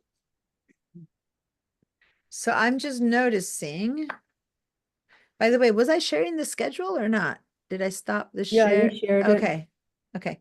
I'm looking at going, nothing was shared, but this is what I want to share now, because Shelley is showing how she does take her photos. See here? And for better and for worse, this is possibly one of the reasons that, oh, look at that. Let me just show you. This is one of those boxes I was talking about. This one is shiny inside instead of white, which probably for these facets is good. But you would turn this around so that your lens, this should be like, switch it, flip it over, right? In fact, let me see if I can download this and show you. I'm going to download this and let me open it in Photoshop so I can show you what I mean. So Let me reshare this little attachment in Photoshop. Okay, so now I'm in Photoshop. So yeah, basically what you need to do is put it like, this is the ground, okay? I don't know how to explain it. You put the jewelry here, you close the flap, and this is the tripod is standing here, right? And you put your phone up against this. Have you seen phone There's another hole in the tripods? There's another one over there in here. other hole on the little front panel, yeah. Oh, Yeah. okay, so then you don't need to, so then it's perfect. So then you close one of these holes or not, depending, you need to let light through, right? So some of these have to be open. I guess this one's a very good one, it's flexible, but the light has to come in. So if you are closing the one that your camera is in front of, then you need to, where is the light coming in? Or does it have its own light? I don't see Yeah, it any. has its own lights on the ceiling. Oh, okay, so it's one of those. See, I don't have one that has its own light, so you have to put the light in. So if it has its own light on the ceiling, it's a very flat top light, and not sure that it'll give you a very good result. Were these earrings photographed with that? No. No, okay. Try it for just about anything else that's really good, because shine usually doesn't help. In a ring that's shiny, you just go bing and you can't see it. You want to see it. But I'm not sure what it'll do to your facets. Hopefully it'll work because it's a shiny interior. A lot of these are white. This is so shiny, but it's a soft shine, right? It won't give you back the like a window glare glide. It'll hopefully be good enough to show you. So is this, whose is this? Is this yours you're showing me, or? Yeah, that's mine. Okay. So, yeah, either put a tripod up against that so you can adjust the lights, but in your case, you're not lighting it. You're just putting it in there. So just hold your phone up and shoot it, right? But the way I have one of these, I just actually put boards everywhere and make it more complicated. But the one I have of these domes, you open up the side that you're letting the light in from, and then you have a light, right? You put lights in that you shine, and then you give it more light on one side, less on the other, so that you create some contrast instead of being flat. So for some things, being flat is awesome. For sometimes so for other things, it kills them, right? Photography wise. So you need to see what it does to your images. I shoot my husband's pottery, and his pottery, when he has matte glazes, I really need to put some shine on them, because otherwise they look like this flat piece. It doesn't look round. Versus when I shoot all of his shiny glazes, I have to mute all of it. Or yeah, you see me, you see the window, you see everything. So everything has to be curt. So it's not one fits all. A lot of people put these things and figure, oh, this fits. If your products are all the same and this works, then this is a great solution. But if your photos are different, then you need to photograph them differently, and the lighting mainly has to be different. Okay. But yeah, cool. You know what? I know that you don't have this piece anymore, but you have, I'm sure, other pieces. Could you take a photo of this with and without this box as is and post it, and we'll see the difference, right? So that people can understand kind of what this does. So take a picture without any box at all, and then one with that in there. Okay. Yeah, whatever, maybe the same light that you used with the other photo. Like, I don't know, were you just in the room, or were you in a special place? If you just were in the room, then just do that, put it in the room, and then put it inside this and photograph it again. No matter what you do, no matter what light you have there, I assure you it'll be completely different. Sometimes for better, sometimes for worse, right? And of course, down here, if you have it on top of this shine, it would be weird. You might want to give it a little background, but whatever background you use it, like, even if it's the piece of wood or whatever that you use, put it on both. First shoot it, and then put that same thing in there and shoot it again. And you'll begin to get a feeling of what the light is for. And what you might have, since these flaps do go down, is the possibility to say, listen, I'm going to shoot through the hole over here, but you're going to open one of the flaps and put in a light there to give it a bit of a rim light, or a soft. If it's too soft for the faceted one, for example, then add some light that gives it a bit more of a shine than what these walls give it. Okay. And yeah, just play around with them, and then next post them. And then, even though it's not a photography class, I am teaching you a teensy little weensy bit about lighting. All right. Looking at the time. Okay, I was going to do some other stuff today, but given the time, what we're gonna do is I'm gonna show you what I would do. That then I'm gonna not go as dark as I did it and how, oh, wait, I'm not sharing, but I'm gonna complete what I would do to this photo in the background. And something was bugging me a little bit. Something was bugging me a little bit. And I looked at it and go, that doesn't look straight. It looks straight, but it doesn't. So I grabbed from up here. If you don't see the rulers, do Command R. And you'll see the rulers appear. The reason I want them is because you put your mouse in the rulers and you drag out a guide and see how it's straight, but not really. Over here, I put it at that end and here it's not. And then I did it again here. It's straight, but not really. So I wanted it to either be straight or not straight, because when something is straight, but not really is kind of the worst of it because it just gives you a little bit of it bugs you a little bit. You know what I mean? So I'm going to go ahead and I want to crop it also. So I'm going to go over to the cropping tool and I'm going to make it either by hand, that little tiny bit that I need to straighten it. I can do that, or I can get this straighten tool right there. Let me take my guide off because you don't need to be seeing the guides that I put in there. So you can either do the straighten tool in the crop, which means you click from here, you start it. Oh, sorry. Straighten tool. You click and drag a line across what needs to be straight, like there, and boom, it straightened it for you.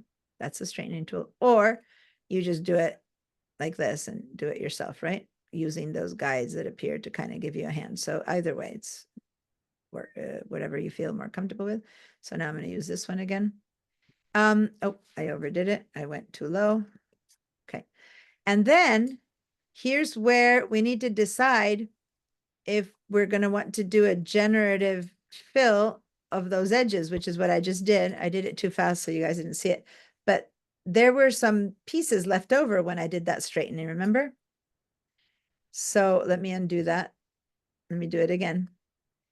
When I straighten this, and I'm going to straighten it like really weird, there's stuff that gets left over in that straightening. Yeah. So if you just use the before, you would just do return and it would just, that's it. But now there's that generative expand is the default, right? So when you do and hit return, then it reads it. I don't know what it'll do now that there's so much. And I guess it was too much, so expand it into just white. That's all it did this time. Okay.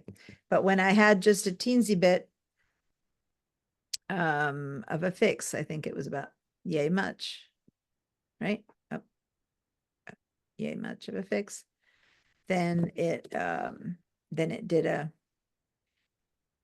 content aware fill, and there you go. See those little bits that were there? They're not there anymore. Pretty cool. How do you get rid of the straighten tool? You click on it and it's on when it goes black, and then you click again, it goes gray. That's off. So on, off by clicking on it. And I don't have the level up on top. You But have to I've have, got- you have to be in the cropping tool, I've got a line. and up there you'll see it. If you have a small window, you might not see the straighten. No, the straighten tool is always there, big or small. There it is. You turn it on, and then it's in your mouse. And if you're done with it, if you use it, it disappears immediately. Okay. But if you don't use it and you want it gone, you just click on here again and it goes gone. I was going to say that in this one, before I start fixing the background, I would just, now that I've straightened it, I'm going to crop in a little bit, because in this case, it's easier to try to just do the fixing now instead of having to fix that spot before that I didn't like. I can just maybe crop in. Notice that up here, there was a weird little bit before. Like, do I need that? It's not weird. It's the pattern, but it's not the focus of the picture. And that little angle that continues maybe is disruptive. So if I take that little angle out, I can focus a bit more on the earrings, right? You want to see the beauty of of that piece, but you want to also not interrupt from the piece. So once you're happy, and you put these two earrings on the line that works, then now you're done. Now, I think to me, this works better. And now I can focus on darkening or changing or whatever I want to do with this piece. I can't get rid of it. So do you want to share your screen so I can help you? I'm gonna Sure, stop I just, stop sharing it won't 'cause- go away. Okay. So share your screen. Okay, so, oh, not the straightening tool. You mean the guide. No, Those are guides. That line that you have there, those are it guides. That's was not the straightening. level that I pulled it down. Yeah, but those black lines there, look to the far right. And it's like you just made a new The- layer and I'm- drew some black lines on top. Oh, That's well, what's happening. I So get go to rid your of it. history and get rid of all that. Go up here to history. Go up to your history. Yeah. And just undo the crop. Yeah, you still have that. Keep going backwards until they do. And if it's way too far, then you can just delete that layer. Yeah, it looks like Okay. so then go back, put back the brush tools because you had been working on it. Go back front to the top, to the bottom again, because it doesn't look like that's where it happened. Yeah, to wherever you like it. Yeah, just you can't until you click, you won't know if you like it. And now you can get rid of that layer, this layer, just delete it because it's like somehow you made a layer where you drew some stuff on it. Oh, now you duplicated it instead of trashing it. Oh, You're putting it in the I gotta plus. move my whole window Yeah. over. So let's do this. Just right click and delete instead. When you can't see the trash, you can just right click and delete. And you could have deleted all three at the same time by shift click, but you can do it one at a time as well. I can get to the trash can now. Now that you see it, there you go. And then Great. get rid of the last one again. You still have one more layer to get rid of. There we go. Good. And then the green line that you're seeing is the guides, but the crop tool, right? Right now, go click on the crop tool again for it to pop in because it's like the little corners aren't there. There we go. Now, when you go up to the straighten line, go up to the straighten tool, which you said wasn't disappearing. Up Click on on it. top? Click, yeah, see how it went black? Yeah. So now it's on. And if you move your mouse, it'll show you levels. Move your mouse a bit. See, it's a levels. If you don't use it and you don't want it anymore, just click on it again. But if instead you use it, then it'll actually disappear after it straightens it. Okay. So I'm not sure what you said didn't disappear. So can you tell me? I can't get that line to go away. Oh, but again, that's a guide. That's not levels. That's nothing to do with the crop tool. That's a guide that we pulled out. So go to your, okay. If what you want to get rid of is your guide, go up to the move tool. You need to grab it and delete it. Go to the move tool. It's not part of the crop tool. Yeah, there. Now go down to your guides, to the one that you want to get rid of. Go put your mouse on it and drag it all the way up into the ruler again. Oh, thank you. You kept saying the levels, and that's why I said the guide. The blue guide, you just take it out of the cupboard and you put it back into the cupboard. Got it. I I- haven't used Photoshop in a long time. No, actually, I think I think now they copied from Illustrator. I think you can even delete it when you select it. It used to be, let me see. No, you still have to take it out from the ruler and put it back in the ruler. I wasn't sure if, because in Illustrator you select it and you delete it, but no, in Photoshop, you still need to pull it in and pull it out from either ruler. You can put it out from the side one and then from the top. Cool. Great questions. How's it going? Rachel with your beads, Dorothy with your facets, Shelly, anything you guys? Otherwise, I'm gonna share my screen and keep going.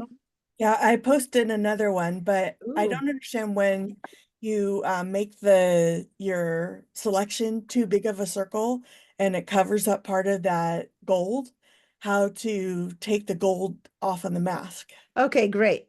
Great question. All right, so let me share. Let me just show you first because I don't want to do it for you all the time. I want to show you and have you try to figure it out as much as you can. And then if it doesn't work, then I'll show. Okay, so first of all, let me go to any old photo here. I'm gonna open this one. And just as an, oh, it's a DNG. Okay. So I'm gonna make a circle over here. Not a circle. I'm gonna choose, I'm gonna make a quick rectangle. It's not gonna be perfect, and it's gonna include the white of this door. Okay. So now imagine this was your bead. Okay. If this is your bead, you gave it a levels, a saturation, a something, right? So it turned green. In your case, the gold turned orange, right? So that is your bead with the gold chain that turned orange. And you're like, wait, I didn't want the handles to go green or the curtain trim inside to go green, right? That's equivalent to the chain. Does that make sense what I'm saying? Okay, so I'm gonna just, and remember, we don't need to look at the mask, but there's the mask, it's everywhere.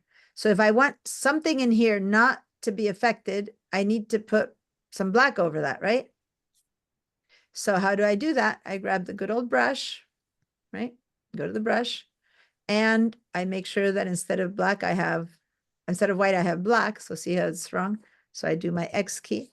And then I go over here and I start painting over the parts. In this case, if it were the chain, the parts that I don't want to have green.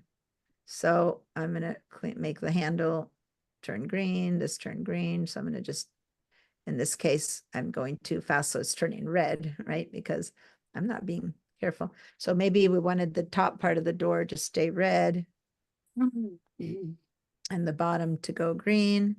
So basically I'm painting over that thing that I did not want to be affected by my level, which in this case is the gold chain. Okay, so now that I showed it to you here, now, so all I'm doing is going from black to white. And if you remember that where from, I'm using the X key to switch this. So white and black will make it appear, disappear. So if you remember that, now let's go back here. And which is the one that we've been working with. Oh, I think I cropped the wrong one. I cropped this one.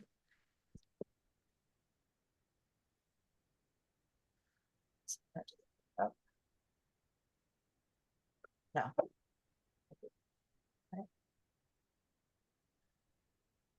one did I crop? I don't know which one I cropped. I think I have it open so many times. Okay. This one, there's that angle on the thing is missing. Okay. So now I'm going to go into the mask, right? So I'm going to go over here to the beads and this one here. See, when you don't see the names, you can, if you have space, you just grab this and make it a bit bigger than you can see. So vibrance. Okay, I'm going to zoom in. See how that piece of the chain turned orange right there? So I'm going to go into my mask. I'm going to grab a brush and I'm going to make it the smaller size. And oh, this is the one that I had already done it to. That's why it's not so obvious. Let me undo it. Let me undo it by painting with white. There we go. So now it's going to be back to being blue and orange. Okay.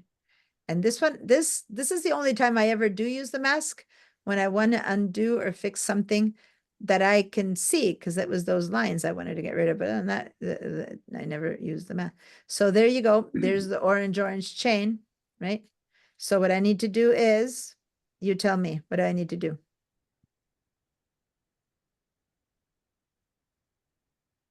Rachel? What are you wanting to do? I want to make that orange. It fell in the spectrum of my circle, and I don't want the chain to go bright or see how it went weird orange there. If I turn these off, that's the color of that chain. Once I did this, it went kind of bizarre orange in that portion. So just like in the, You could and the like paint it doors. like you were gonna make another mask and undo it. I need to not in another mask, in the same mask, right? I check which one made it orange, vibrance or levels. No, the one that made it orange is the vibrance one. See, I turn this one on and off, and I turn this one on and off. This is the one that made it orange. Now I click into this Paint it with vibrance. white. Exactly. If this is the mask, right, which white is making it look orange, it's making Oh, it look paint it with beautiful. black. White reveals black, Yeah. does the opposite. I just believe in looking at it and going, oh, the opposite, right? Because yeah, sometimes we forget. White reveals, black conceals is the whole thing, but we might That forget was it. the word, So yeah. so yeah, so just look at it and go, oh, well, if white is making it orange, then I'm gonna put black and I'm gonna just paint on top of it. And for this, I do need the photograph because otherwise in the mask, I wouldn't know where to paint. Does that make sense? Yes. So that's why we don't use the mask for anything other than if I want to just get rid of an effect somewhere. Did that work? Rachel? Yes, it does when I hit the right keys. But I first right. painted white, but so painting black was helpful. Yeah. So I do option key to look at it and I go, if the whole thing has changed and it's good, that means that what's affecting it is the bead because this hasn't changed. It's the bead, right? So that's how the whole white reveals, black conceals. We all turn it around in our brain. Which one was it? So I just look at the mask and I go, my beads are getting brighter. That means the white portion is the one that's working. Does that make sense? I just think it through that way. And my wood isn't getting brighter. So that means that black is hiding it. So I need to put some black in the area that this is how it was. Right now I'm painting with white. So now it's back to being there. I just painted with white, right? And now I switch with my X key. And if not, I switch with this little arrow right there. Black in front. And then I just sit there and I paint over it, right?